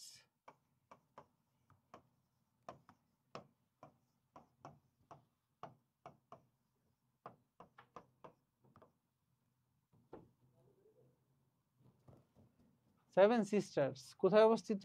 ভারতের উত্তর পশ্চিমে অবস্থিত। উত্তর পশ্চিম, পূর্বে না, এই যে সরি, উত্তর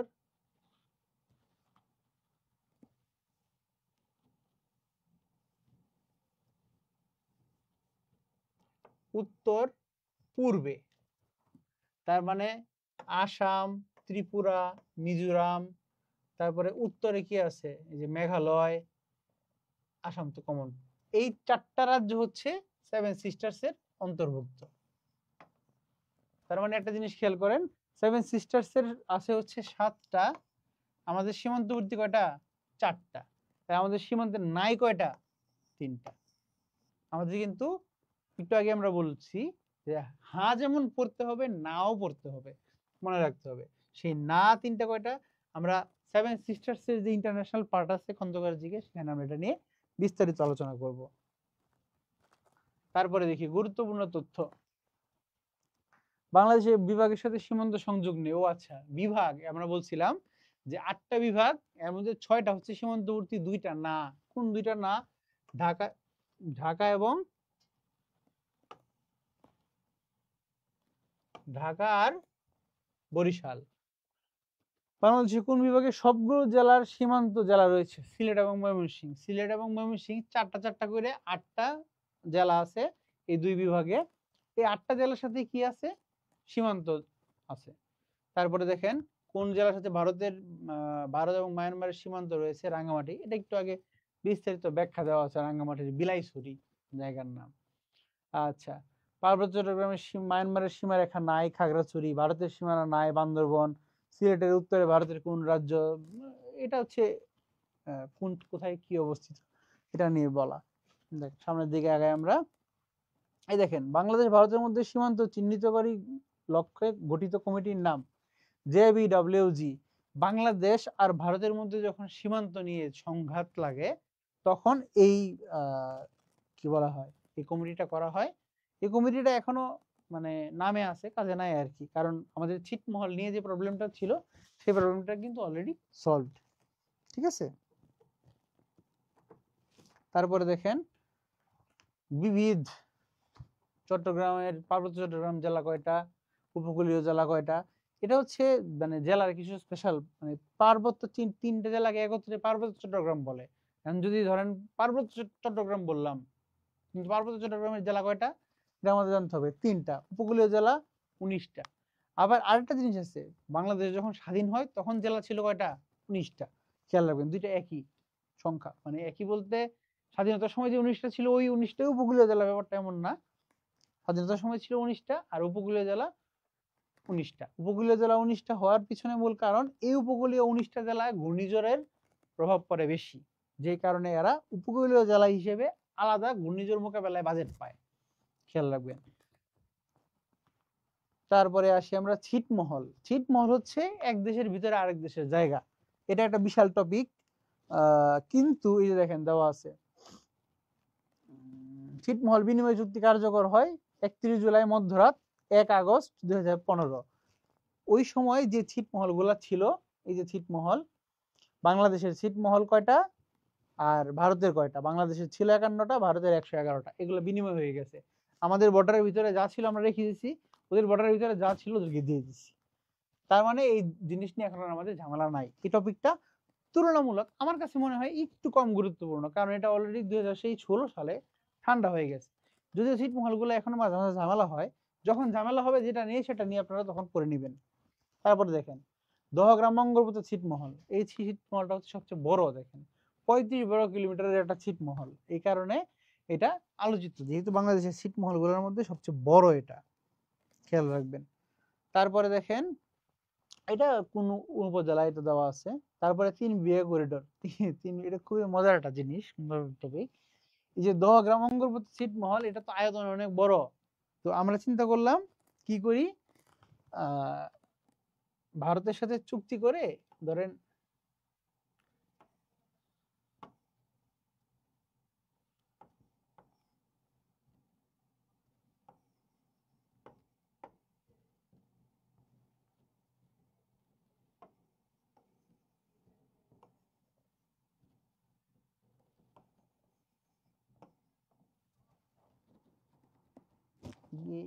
কে কলম কে বানাইছে আল্লাহ জানে, ঝামেলাওয়ালা লোক নিশ্চয়ই। ধরেন এটা হচ্ছে দহগ্রাম অঙ্গরপোতা ছিটমহল, আর এই হচ্ছে বাংলাদেশের সীমান্ত। ঠিক আছে, তাহলে ছিটমহল গুলো তো এমনই ছিল যে এটা ভারতের অঞ্চল আর এটা বাংলাদেশের অঞ্চল, বাংলাদেশের সীমানা। তো এটা এটা হচ্ছে বাংলাদেশের, আর চারপাশে কি এ হচ্ছে ইন্ডিয়া। তাহলে ওখান থেকে এখানের সাথে তো যোগাযোগ নাই, ছিটমহল গুলোতে আগে যোগাযোগ ছিল না। বাংলাদেশ সরকার কি করলো, এই দেখেন 3 বিঘা করিডোরের এই যে জায়গাটা, এই জায়গাটা বাংলাদেশ সরকার 1 টাকার বিনিময়ে ভারতের কাছ থেকে কিনে নিল। উদ্দেশ্য, উদ্দেশ্য হলো যেহেতু এটা সবচেয়ে বড় ছিটমহল, এটার মানুষজন যেন অন্তত বাংলাদেশের যে সুবিধাগুলো আছে এই সুবিধাগুলো পায়।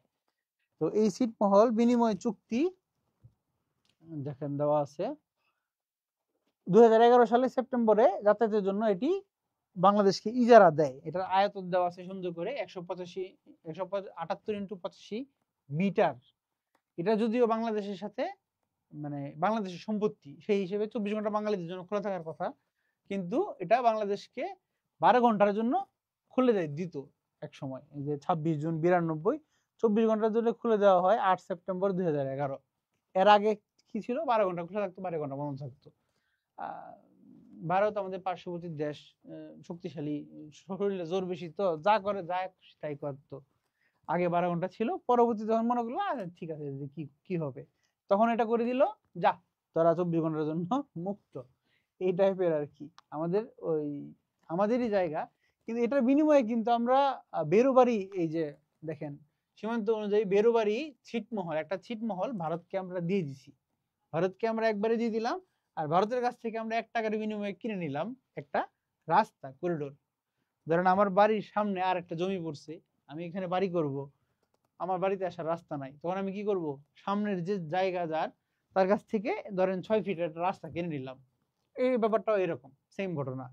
ওটা দেশ আর এটা হচ্ছে আমার ধরেন পার্সোনাল বাড়ি, এরকম। সামনে আসি আমরা, সীমান্তবর্তী স্থান দেখেন কোন সীমান্তবর্তী স্থান কোন জেলায় এটা দেওয়া আছে, খুব সুন্দর করে পড়বেন। কেন পড়বেন এটার ব্যাখ্যা আমি একটু আগে দিয়েছি। কিরকম? যে যখনই সীমান্তে কোনো ঘটনা ঘটে, সীমান্ত হাট বসে, সীমান্ত চুক্তি হয়, সীমান্তে ধরেন কোনো বাণিজ্য হচ্ছে, সীমান্তে নতুন কোনো সংঘাত লাগে, গোলাগুলি হয়, কেউ মারা যায়, আলোচিত কোনো ঘটনা ঘটে, নতুন কোনো বাণিজ্য চিন্তা ভাবনা, নতুন কোনো মেলা বা নতুন কোনো ধরনের ব্যবস্থা হয়, তখন এই জায়গাগুলো আলোচিত হয়ে যায়। যে কারণে ধরেন আলোচিত হইলো রিসেন্ট কোনো সময়ে, আপনি যদি জানেন কোন সীমান্ত কোন জায়গায়, তাহলে এখন আলোচিত ঘটনা আপনার না জানলে চললো, ব্যাপারটা এরকম আর কি। তো আপনার অলরেডি জানা থাকা উচিত যে আসলে কোন সীমান্ত কোন জায়গায়। তো কিছু কিছু সীমান্তের নাম কাছাকাছি, সেই জায়গাগুলো খুব ভালো করে পড়বেন। যেমন জয়পুরহাটে 5 বিবি নামে একটা সীমান্ত আছে, এখানে যদিও নাই। আবার 5 বিবির মাজার আছে এক জায়গায়, নারায়ণগঞ্জে। তো খেয়াল করে দেখেন, আপনি পড়লেন বইয়ে 5 বিবির মাজার কোথায়? নারায়ণগঞ্জ। পরীক্ষায় আসলো কি 5 বিবি সীমান্ত কোথায় অবস্থিত? আপনি সীমান্তের কথা চিন্তাই করলেন না, আনসার করে দিলেন নারায়ণগঞ্জ। হবে? আনসার হচ্ছে জয়পুরহাট। সামনে আগায় আমরা, সমুদ্র বিজয়। বাংলাদেশ সমুদ্র সীমা নিয়ে মামলা করছে কোন জায়গায়? যে এটলস, ITLOS, এটলস। কার বিরুদ্ধে? ভারতের বিরুদ্ধে, যে ভারত আমার সমুদ্র সীমা বেশি নিয়ে রাখছে।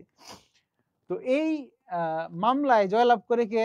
দেখেন এই মামলার রায় পায় বাংলাদেশ 1,11,631 বর্গ কিলোমিটার এর মালিকানা বা দখল পায় কে? বাংলাদেশ। এই মামলার রায় হয় 2012 সালের 14 মার্চ। এরপরে সরি, এটা মিয়ানমারের সাথে। এরপরে আবার কার সাথে মামলা হয়? ভারতের সাথে। ভারতের সাথে মামলা হয়, সেটা কোনটায়? PCA, permanent court of arbitration, নেদারল্যান্ডের আদালত। এই আদালতে মামলা করার পরে ভারতের কাছ থেকে বাংলাদেশ সীমান্ত পায়। দেখেন সীমান্ত বিরোধ ছিল 25,000 নিয়ে, বাংলাদেশ পায় কত? 19,000। মানে 25,000-এর মধ্যে বেশিরভাগ অংশটাই পায় কে? বাংলাদেশ। তার মানে 2 মামলায় কে জিতলো? বাংলাদেশ। এটা মূলত ব্যাপারটা এরকম, আপনারা জানেন কিনা জানি না, নদীর অববাহিকা, নদীর ফ্লো, এটার উপরে ডিপেন্ড করে অনেকটা সমুদ্র সীমার উপর প্রভাব পড়ে আর কি। এই কারণে বাংলাদেশ কি করে? সমুদ্র সীমার রায় জয়লাভ করে। এখানে দেখেন খুব সুন্দর একটা জিনিস দেওয়া আছে। আমরা যদিও জানি অর্থনৈতিক সমুদ্র সীমা 200 নটিক্যাল মাইল, কিন্তু চিটাগাং থেকে উপকূল থেকে 354 নটিক্যাল মাইল মহীসোপান, আমাদের যেই সমুদ্রের যে স্টেপ, বালুর যে স্টেপ, মানে সমুদ্রের গভীরতার যে স্টেপ গুলা, এগুলাকে বলে মহীসোপান। এই মহীসোপানের উপর নির্ধারিত করে আমাদের সীমানা নির্ধারণ হয় কত? 354 নটিক্যাল মাইল। নটিক্যাল মাইল হিসাবটা কিন্তু একটু আগে দেওয়া আছে, খেয়াল রাখবেন। এর উপরে যত প্রাণীজ এবং অপ্রাণীজ খনিজ, একটু আগে বললাম, এর অধিকার শুধুমাত্র আমাদের। তারপর দেখেন গুরুত্বপূর্ণ তথ্য হচ্ছে বাংলাদেশের মোট সামুদ্রিক অঞ্চল কতটুকু, সামুদ্রিক আইন বিষয়ক সংস্থা কোথা থেকে আমরা পাইলাম, এই ব্যাপারটা আর কি। এক নজরে আয়তন অবস্থান, বাংলাদেশের সবচেয়ে বড় জেলা, ছোট জেলা, এটা মুখস্থ জিনিস করে নেবেন সুন্দর করে। যার কাছে খন্দকার জিকে নাই তারা স্ক্রিনশট নিতে পারেন সুন্দর করে, তবে খাতায় নোট করে নেবেন, আর যদি সম্ভব হয় বই একটা কিনে নেবেন। তারপরে দেখেন বাংলাদেশে 8টি বিভাগের আয়তন এবং জেলার সংখ্যা এবং বৃহত্তম জেলা, খুব সুন্দরভাবে এই তথ্যটা দেওয়া আছে। এখানে আসলে আলোচনা করার কিছু নাই, কিন্তু খুবই গুরুত্বপূর্ণ, কারণ এখান থেকে প্রশ্ন আসে বাংলাদেশের প্রশাসনিক বড় বিভাগ কোনটা, ওই বিভাগের বড় জেলা কোনটা, কোন বিভাগ আয়তনে বড়, কোন বিভাগ আয়তনে ছোট, কোন বিভাগ প্রশাসনিক বড়, কোন বিভাগ প্রশাসনিক ছোট। যেমন ঢাকা আয়তনে কম কিন্তু জেলার সংখ্যা বেশি। যদি প্রশ্ন আসে প্রশাসনিক সবচেয়ে বড় বিভাগ কোনটা, আনসার হবে ঢাকা। এখন যদি ঢাকা থেকে ফরিদপুর বিভাগ আলাদা হয়ে যায়, যেটা আমরা অলরেডি আলোচনায় পাচ্ছি, সেক্ষেত্রে তখন কিন্তু 5টা জেলা চলে যাবে, তখন ঢাকার হবে কয়টা, 8টা। সেক্ষেত্রে তখন কিন্তু চট্টগ্রাম থেকেও তো আবার বের হয়ে যাচ্ছে, তখন আবার এটা কি হবে, এই চার্ট রিশাফল হবে। খেয়াল রাখবেন যদি পরিবর্তন হয় আপনাদের পরীক্ষায় কনফার্ম আসবে, পরীক্ষার প্রশ্ন ধরেন ফাঁস এরকম অবস্থা, যে যদি পরিবর্তন হয় নতুন করে জেলা বিভাগ ভাগ হয়, ফরিদপুর বিভাগ ভাগ হয়, কুমিল্লা বিভাগ ভাগ হয়, সেক্ষেত্রে আপনাদের পরীক্ষা এটা আসবে কনফার্ম 100%। তারপরে দেখেন প্রান্তীয় সীমান্ত, বাংলাদেশের উত্তর দক্ষিণ পূর্ব পশ্চিমের যে একবারে প্রান্ত, একবারে সীমানায় কি অবস্থিত সেটা এখানে দেওয়া আছে।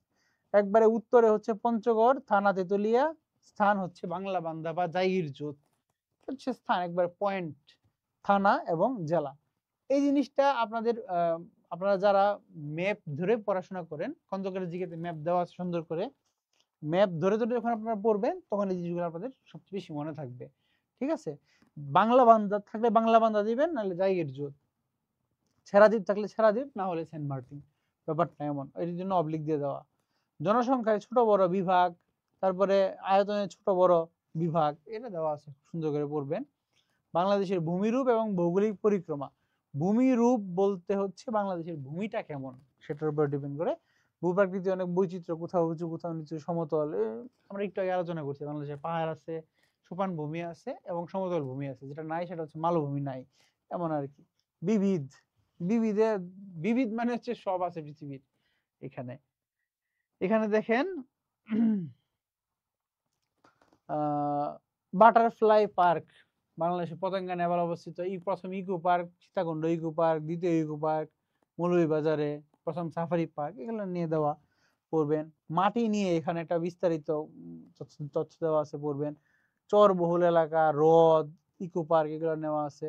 এভারেস্ট বিজয়ী, বাংলাদেশের এই কয়জন এভারেস্ট বিজয় করে আসছে। এভারেস্ট বিজয় করা খুবই কঠিন, খুবই কঠিন, এটা মানে ফিজিক্যালি কঠিন, এডমিশন টেস্ট দেওয়ার চেয়ে অন্তত বেশি কঠিন আর কি এটা, এবং খরচ সাপেক্ষ, মানে এটা হিউজ অ্যামাউন্টের কস্ট লাগে, তো দুটাই এজন্য একটু ডিফারেন্ট। তো বাংলাদেশে প্রথম প্রথম কারা গেছে, এই যে একজন 2বার গিয়ে আসছে, প্রথম এভারেস্ট জয়ী, প্রথম নারী এভারেস্ট জয়ী, পড়বেন। এই যে এভারেস্ট থেকে নেমে আসার পর পথে খালেদ হোসেন মৃত্যুবরণ করেন, খুবই দুঃখজনক, এটা পড়বেন। ঠিক আছে, তারপরে আবহাওয়া এবং জলবায়ু, আবহাওয়া জলবায়ু নিয়ে অলরেডি আমরা বিভিন্ন মানে একটু আগে কথা বলার সময় অনেকবার কথা বলেছি। তারপরে দেখেন আবহাওয়া, ক্রান্তীয় মৌসুমী জলবায়ু অঞ্চল, আমরা বলছি ক্রান্তীয় হচ্ছে কত, 0 থেকে 40 ডিগ্রি ক্রান্তীয় অঞ্চল। ক্লাস শেষ হবে কখন, ক্লাস তো ক্লাস শেষের টাইম আছে, ক্লাস শুরুর টাইম আছে, শেষের টাইম নাই কোনো, যতক্ষণ আমার এনার্জিতে গুলো, যতক্ষণ আপনাদের মোবাইলে চার্জ থাকে ততক্ষণ। তারপরে দেখেন এই ক্রান্তীয় অঞ্চল, বাংলাদেশের জলবায়ুর প্রধান বৈশিষ্ট্য হচ্ছে মৌসুমী। মৌসুমী জলবায়ু কি এটাও আমরা বলছি, মেইনলি 4টা ঋতু, যে বৈশিষ্ট্য 33.5 ডিগ্রি উত্তর অক্ষরেখায় অবস্থিত বলে এই মৌসুমী জলবায়ুর প্রভাব বাংলাদেশে। নিম্নভূমি ডুবে যাওয়ার আশঙ্কা, নিম্নগামী ইত্যাদি ইত্যাদি। বাংলাদেশের জলবায়ুর চিত্র, আবহাওয়া কেন্দ্র আছে কয়টা, আবহাওয়া অফিস, এগুলো পড়বেন। শীতলতম মাস জানুয়ারি, সবচেয়ে ঠান্ডা থাকে। উষ্ণতম মাস হচ্ছে এপ্রিল। চিন্তা করেন জানুয়ারি এপ্রিলের মাঝখানে মাত্র 2 মাস, এই জন্যই ফেব্রুয়ারি আর মার্চের মাসে অসুখ বিসুখ বেশি হয়। উষ্ণতম জেলা হচ্ছে রাজশাহী, উষ্ণতম স্থান নাটোরের লালপুর, আবার সেম।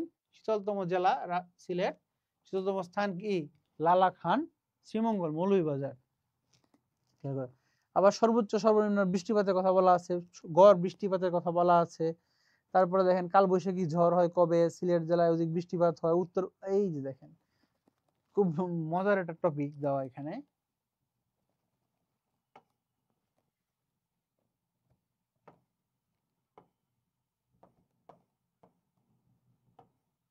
এই যে তিনটা জিনিস কি কি, উত্তর গোলার্ধের দীর্ঘতম দিন,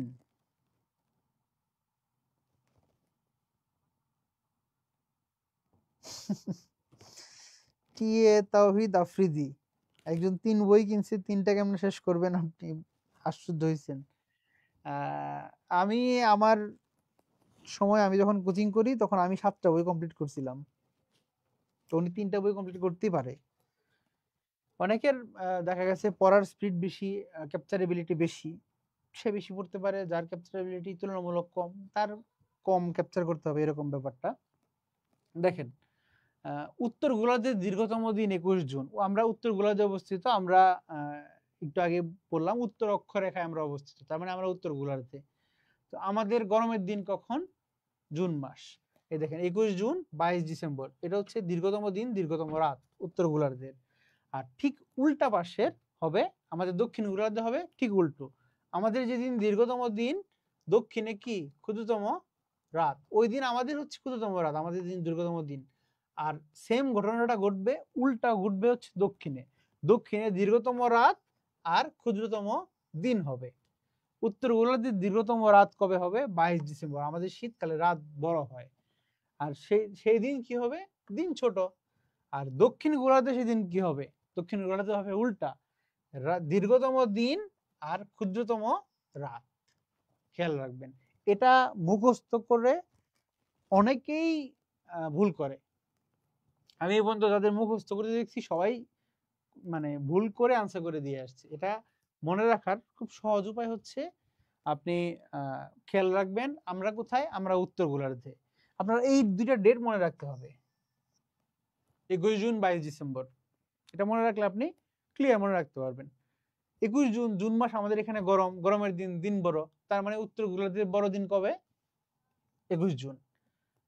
যেদিন আমাদের দিন বড়, এই দিন আমাদের রাত ছোট, তাহলে উত্তর গোলার্ধের রাত ক্ষুদ্রতম রাত 21 জুন। আমাদের দেশে দিন ছোট কখন? শীতকালে। শীতকালের ডেট কোনটা? 22 ডিসেম্বর। 22 ডিসেম্বর উত্তর গোলার্ধের ক্ষুদ্রতম দিন, তাহলে দীর্ঘতম রাত উল্টা। আর সেম হবে দক্ষিণে উল্টা। ঠিক আছে, খেয়াল রাখবেন। আর এই উত্তর দক্ষিণ ঘুরতে ঘুরতে পৃথিবীতে ব্যালেন্স যেই দুইটা দিন হয় সেটা কবে? 21 মার্চ আর 23 ডিসেম্বর। ওই দিন পৃথিবীর দিন রাত্রি সমান। কিন্তু পৃথিবীতে দিন রাত্রি সবসময় সমান থাকে কোথায়, কবে, এটা বলেন।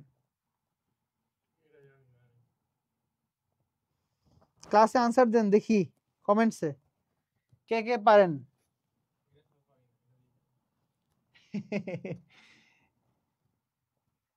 পৃথিবীতে দিন রাত্রি সবসময় সমান হয় কবে, কখন?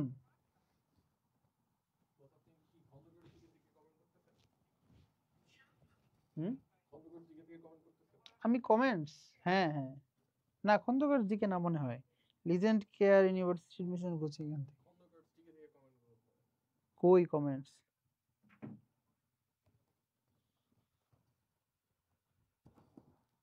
ওখানে কমেন্টস আমার আমার কাছে তো আসেই না, আমি কেমনে বলবো।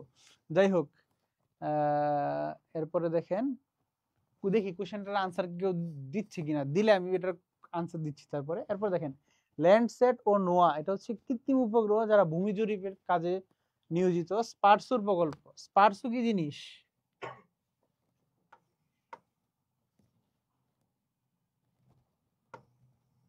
স্পারসু হচ্ছে গরিবের নাসা। ঠিক আছে, বাংলাদেশে নাসার কার্যক্রম যারা করে সেটা হচ্ছে স্পারসু। তো স্পারসু যখনই কোনো প্রেস ব্রিফিং দিবে, নিচে দেখবেন লেখা আছে নাসা থেকে সংগৃহীত।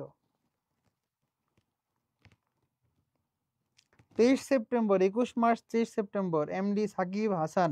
ধন্যবাদ, আপনি যে কোশ্চেনটার আনসার করছেন সেটা হচ্ছে পৃথিবীর সর্বত্র দিন রাত সমান 21 মার্চ 23 সেপ্টেম্বর। ঠিক আছে, কিন্তু পৃথিবীর একটা নির্দিষ্ট এলাকায় দিন রাত্রি কখনো পরিবর্তন হয় না। 365 দিন 12 ঘন্টা দিন 12 ঘন্টা রাত, সেই জায়গাটা কোথায়? সেটা আমি জানতে চাচ্ছি। দেখি কে পারে। তার জন্য ৫ টাকা পুরস্কার। আমার কাছে বহু পুরানো আমলের ৫ টাকার কয়েন আছে একটা। এটা আমি আপনাদের পুরস্কার দিয়ে দিব।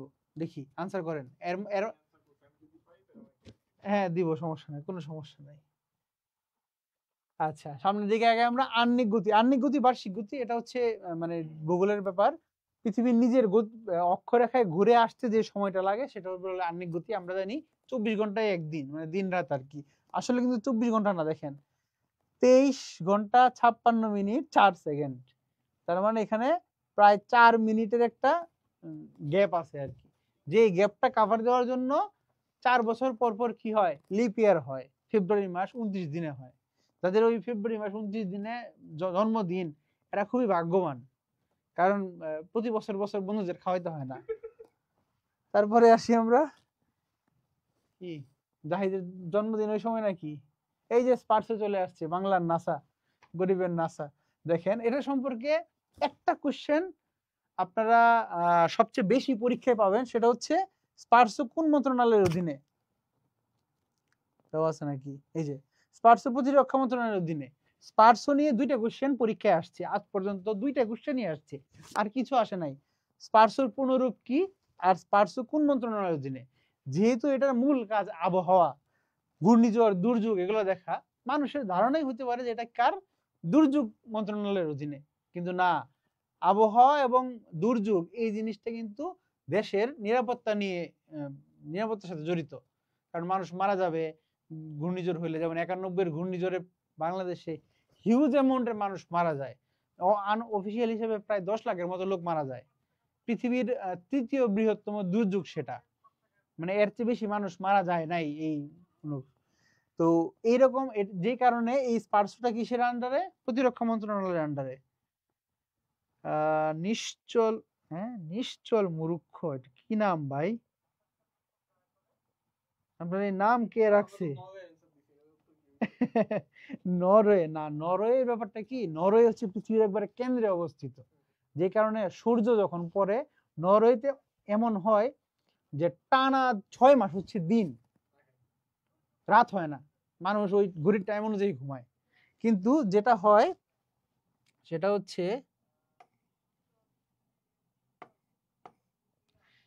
পৃথিবীর যে 0 ডিগ্রি অক্ষরেখা,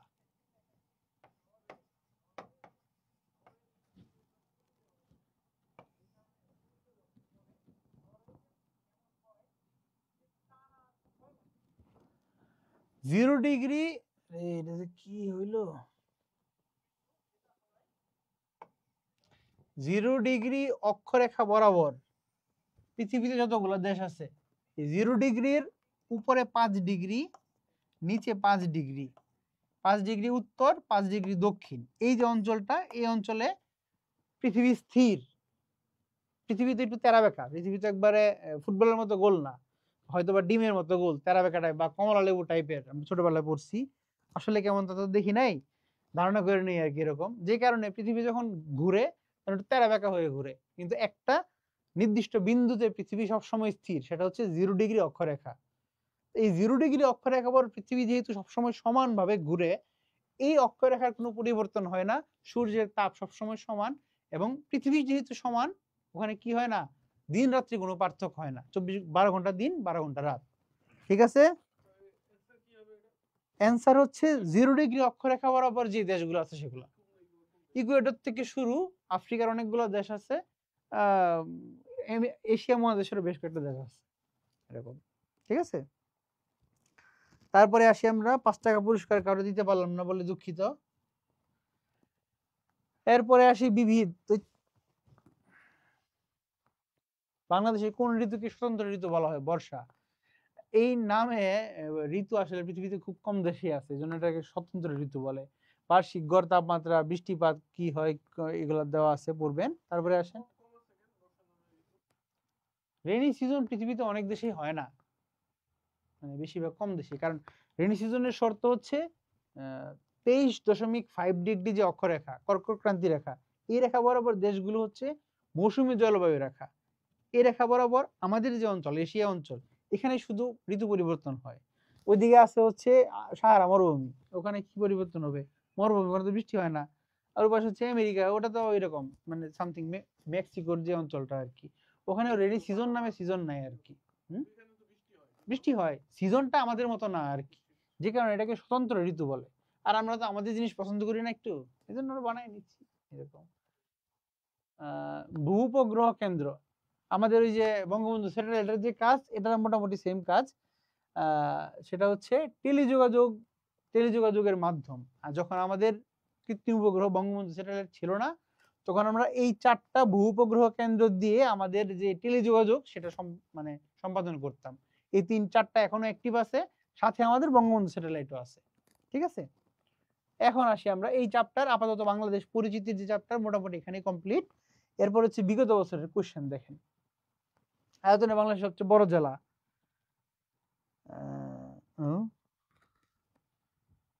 সালাম দিছে, নাম হচ্ছে চায়না নাম। চায়না থেকে আমাদের ক্লাস করে কেউ? বাহ, কিন্তু খুশি হইলাম দেখে। ওয়ালাইকুম আসসালাম। আপনারই তো সালামের জবাব দিতে হবে, নাহলে তো কয়দিন পরে তো বিশ্ব আপনারাই চালাবেন। আয়তনে সবচেয়ে বড় জেলা, আমরা এটা নিয়ে আলোচনা করে আসি। দেখেন বিসিএস এ আসছে, নার্সিং এ আসছে, জীবন বীমা কর্পোরেশন, উচ্চমান সহকারী, এরকম বিভিন্ন জায়গায় পরীক্ষায় আসছে। বাংলাদেশের সমুদ্র সীমা কত নটিক্যাল মাইল, অর্থনীতির সমুদ্র সীমা কত, এটা দেখেন কতগুলো পরীক্ষায় আসছে। আমরা এইভাবে খন্দকার জিকেতে প্রতিটা চ্যাপ্টারের পরে এইভাবে কোশ্চেনের বিশাল একটা কোশ্চেন ভান্ডার দিয়ে দিচ্ছি, যে কোশ্চেনগুলো বিভিন্ন সময় পরীক্ষায় আসছে। আপনারা এই যে কোশ্চেনগুলো, এই কোশ্চেনগুলো পড়লে কিন্তু আপনারা আইডিয়া পাবেন কোন পরীক্ষায় কি টাইপের কোশ্চেন হয়। শুধু যে এডমিশনের ব্যাপারে এমনও না, বিভিন্ন চাকরির পরীক্ষা, বিসিএস পরীক্ষা, ব্যাংক জব, এগুলোতে আপনারা এখান থেকে বিস্তর কোশ্চেন কমন পাবেন। প্রিভিয়াস ইয়ারের কোশ্চেন থেকে কিন্তু মাস্ট বি কোশ্চেন কমন পড়ে। আপনারা যদি এই চ্যাপ্টারের থেকে কোশ্চেনগুলো ভালো করে পড়েন, এই যে 16 নম্বর পেজ থেকে 23 নম্বর পেজ পর্যন্ত প্রায় 4-7 পেজ হচ্ছে কোশ্চেন, বিগত বছরের কোশ্চেন। এগুলো কিন্তু ওখানে আছে, আমরা চাইলে কিন্তু নাও দিতে পারতাম, তাহলে বই কমতো, খরচ কমতো, লাভ বেশি হইতো। কিন্তু আপনাদের সুবিধার জন্য আমরা কি করলাম, এখানে দীর্ঘ একটা প্রিভিয়াস ইয়ারের কোশ্চেন দিয়ে দিলাম। কেন? যেন আপনাদের ভালো আইডিয়া হয় যে আমরা কি টাইপের কোশ্চেন পড়লে আপনাদের বেশি কমন পাওয়ার চান্স আছে। মিস্টার চাইনিজ ভাই কি বলছে, খন্দকার জিকে বইয়ের কে কত পৃষ্ঠা পর্যন্ত পড়েছেন? আমি পুরোটাই পড়ছি ভাই। এক্সাম কখন হবে এটা আপনাদের পেজ থেকে জানিয়ে দেওয়া হবে, ঠিক আছে? সোয়াচ অফ নো গ্রাউন্ড, আমরা এটা নিয়ে বলছিলাম, মনে আছে? যেখানে তিমি মাছ বাচ্চা দেয়, এটা পৃথিবীর 3য় গভীরতম স্থান, মানে সমুদ্রের। এই দক্ষিণ তালপট্টি দ্বীপ, উত্তর গোলার্ধের উষ্ণতম রাত, প্লাইস্টোসিন চত্বর কোথায় অবস্থিত, বাংলাদেশের সাথে ভারতের সীমান্ত কত, বাংলাদেশের ভৌগোলিক অবস্থান দেখেন 36তম বিসিএস এর কোশ্চেন। তারপরে দেখেন বাংলাদেশে কয়টা ছিটমহল আছে, পরীক্ষায় আসছে। তারপরে তামাবির সীমান্তে ভারতের কোন শহরে অবস্থিত, সীমান্তবর্তী সীমান্তের শহরের চার্ট আছে, ওখানে দেওয়া আছে। বাংলাদেশের সীমান্তবর্তী কোন জেলার সাথে ভারতের সংযোগ নেই, আমরা ওইখানে একটা চার্টে পড়ে আসছি, মনে আছে?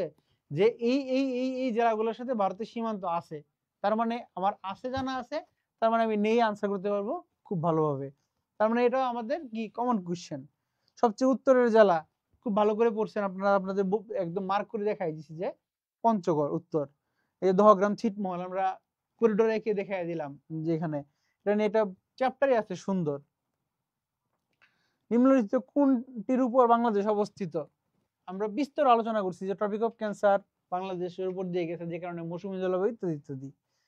তারপরে বাংলাদেশের ভূমিরূপ, বাংলাদেশের উত্তরে কি অবস্থিত, কোথায় অবস্থিত, এগুলো দেওয়া আছে। এই যে পশ্চিমবঙ্গ, আসাম, মেঘালয়, খুব সুন্দরভাবে বুঝাই দিলাম যে এটা কি সেভেন সিস্টার্স এর এলাকা, একটা চার্ট দেওয়া আছে সুন্দর।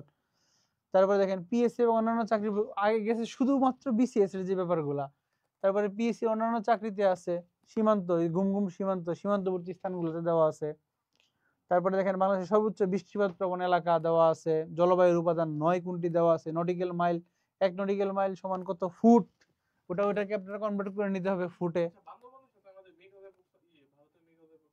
না, মিজোরাম পড়ছে।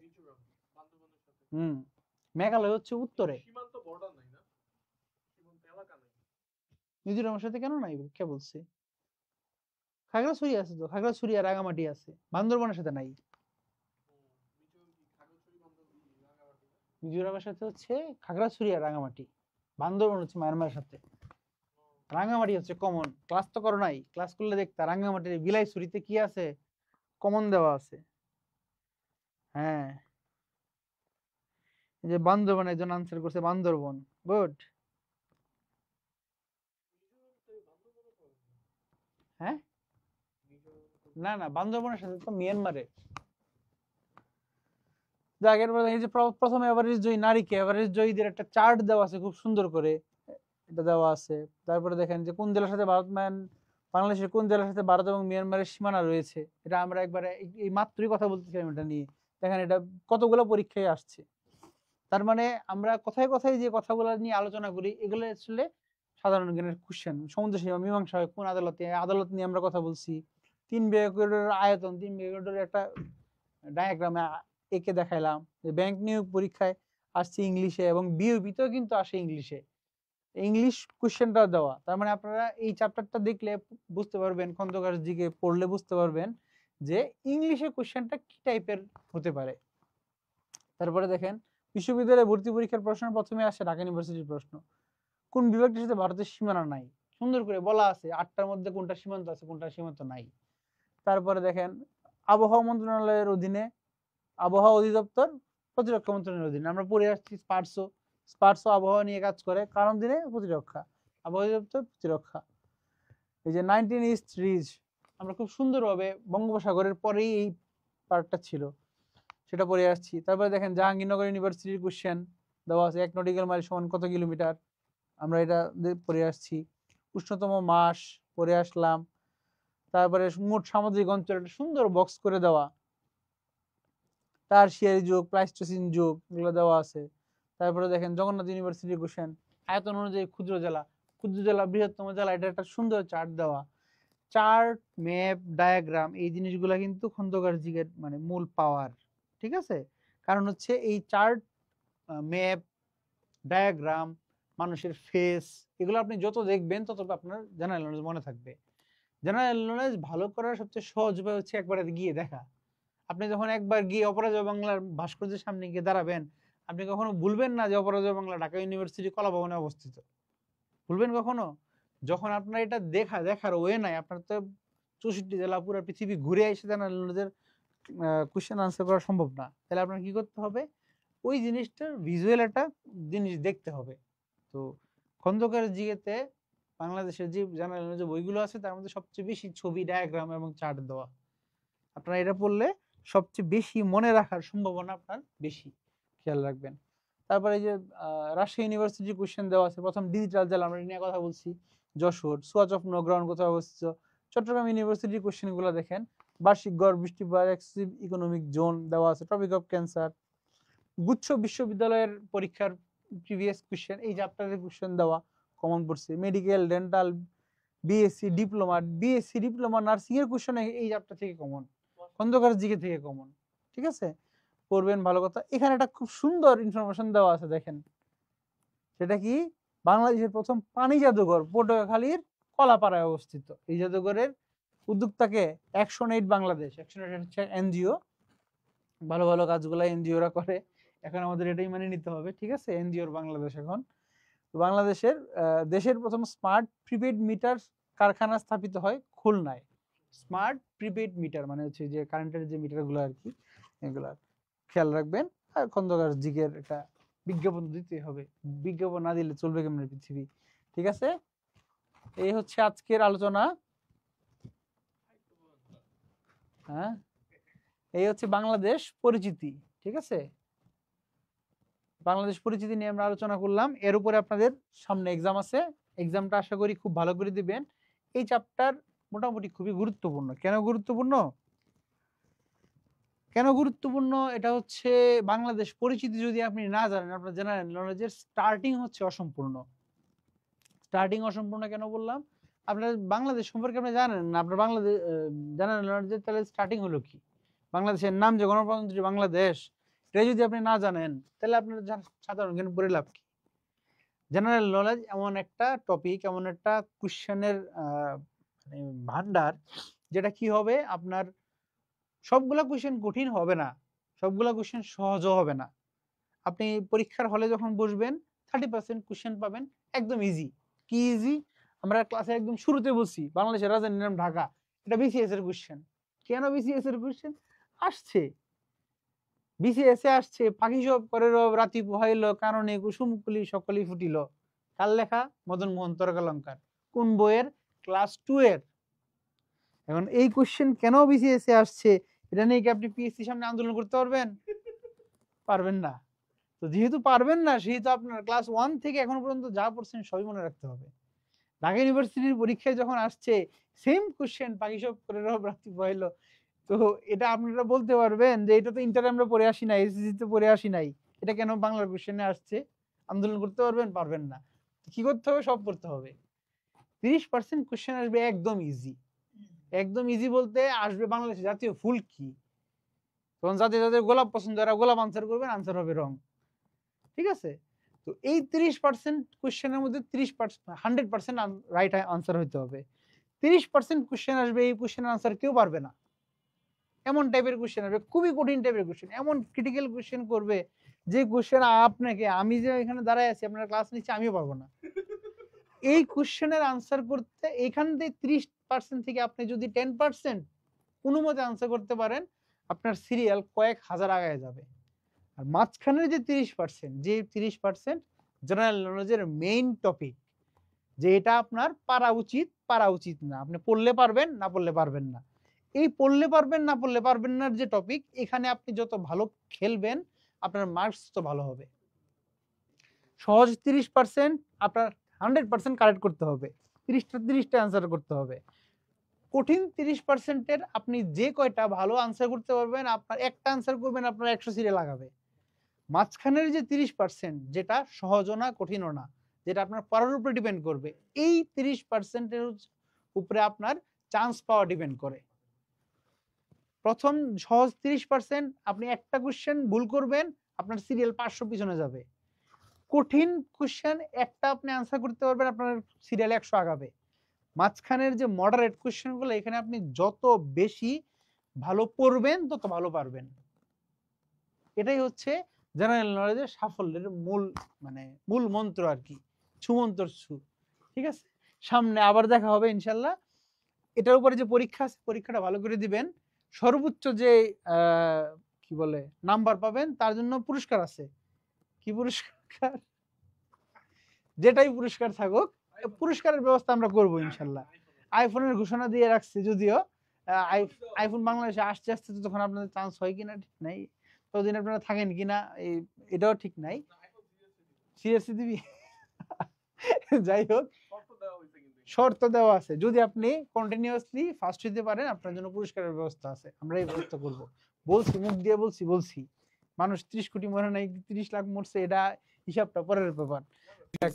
ঠিক তো? বুঝো, এটার উপরে কোশ্চেন আছে, সামনে পরীক্ষা আছে, পরীক্ষার ডেট পেজে জানায় দেওয়া হবে। ডেট কবে? এক্সাম হচ্ছে ফিক্স করা হয় না, দেয়া আছে, রুটিন দিয়ে দেওয়া কালকে। আছে। আচ্ছা, রুটিন দিয়ে দেওয়া আছে, আপনারা ভালো করে এক্সাম দিবেন। আমরা নেক্সট ক্লাসে এরপরের চ্যাপ্টার হচ্ছে নদ নদী। খেয়াল রাখবেন, নদ নদী থেকে একটা কোশ্চেন সবসময় কমন পাবেন। তো নেক্সট ক্লাসটা কোনোভাবেই মিস দেওয়া যাবে না। এটা যারা মিস দিছেন বা সামনে পান নাই, তারা রেকর্ডেড ক্লাস থাকবে, রেকর্ড থেকে ক্লাস দেখে নেবেন। যারা মিস করছেন তারা ভালোভাবে পড়বেন, ভালোভাবে পড়ে আনসার কোশ্চেনে বসবেন, পরীক্ষা দিতে বসবেন। আর আরেকটা ব্যাপার হচ্ছে, সামনের যে ক্লাস সেটা হবে নদ নদী নিয়ে। নদ নদী থেকে একটা কোশ্চেন কমন, কারণ পৃথিবীর যে রাজনীতি, ভূ রাজনীতি, সেটা নদী, আমাদের হচ্ছে নদীমাতৃক বাংলাদেশ, নদী কেন্দ্রিক একটা বড় অর্থনৈতিক ব্যবস্থা আছে। সো এই ক্লাসটা কোনোভাবে মিস দেওয়া যাবে না। ক্লিয়ার? আল্লাহ হাফেজ। ক্লাসটা করে দাও। কালকে ঠিক আছে, ধন্যবাদ। আচ্ছা, আসসালামু আলাইকুম। আপনারা যারা হচ্ছে খন্দকার জিকে পেজ ভিত্তিক যে এক্সামে এনরোল করেছিলেন, অর্থাৎ 10 টাকা কোর্স ফি দিয়ে যে এনরোলটা করেছিলেন, এটার এক্সাম হচ্ছে আগামীকাল রাত 8টা অথবা 10টা থেকে শুরু হবে। আপনাদেরকে নোটিশ দিয়ে জানিয়ে দেওয়া হবে। আর আপনারা একটা কাজ করবেন, সেটা হচ্ছে যে গুগল প্লে স্টোর থেকে লিজেন্ড কেয়ার অ্যাপসটা ইনস্টল করে রাখবেন। ইনস্টল করে রাখার পরে ওইখানে আপনাদের নোটিফিকেশন যাবে, একটা নোটিফিকেশন দিয়ে জানতে পারবেন, এবং ওই কোর্সের ভিতরে এনরোলমেন্টের ভিতরে ঢুকলেই আপনারা এক্সামে অ্যাটেন্ড করতে পারবেন রাত 10টা অথবা 8টা থেকে শুরু হতে পারে, এটা কনফার্ম করে জানানো হয়ে যাবে। ঠিক আছে? 8টা থেকে শুরু হবে এক্সাম। তো 8টার সময় সবাই এক্সাম দিতে পারবেন। 8টা থেকে পরবর্তী দিন রাত 8টা পর্যন্ত আপনারা 24 ঘন্টা এক্সাম দিতে পারবেন। ঠিক আছে? ধন্যবাদ। সবাই ভালো থাকেন, সুস্থ থাকেন এবং খন্দকার জিকের সাথে থাকেন। ইনশাআল্লাহ ভালো কিছু হবে। দেখা হচ্ছে। আসসালামু আলাইকুম।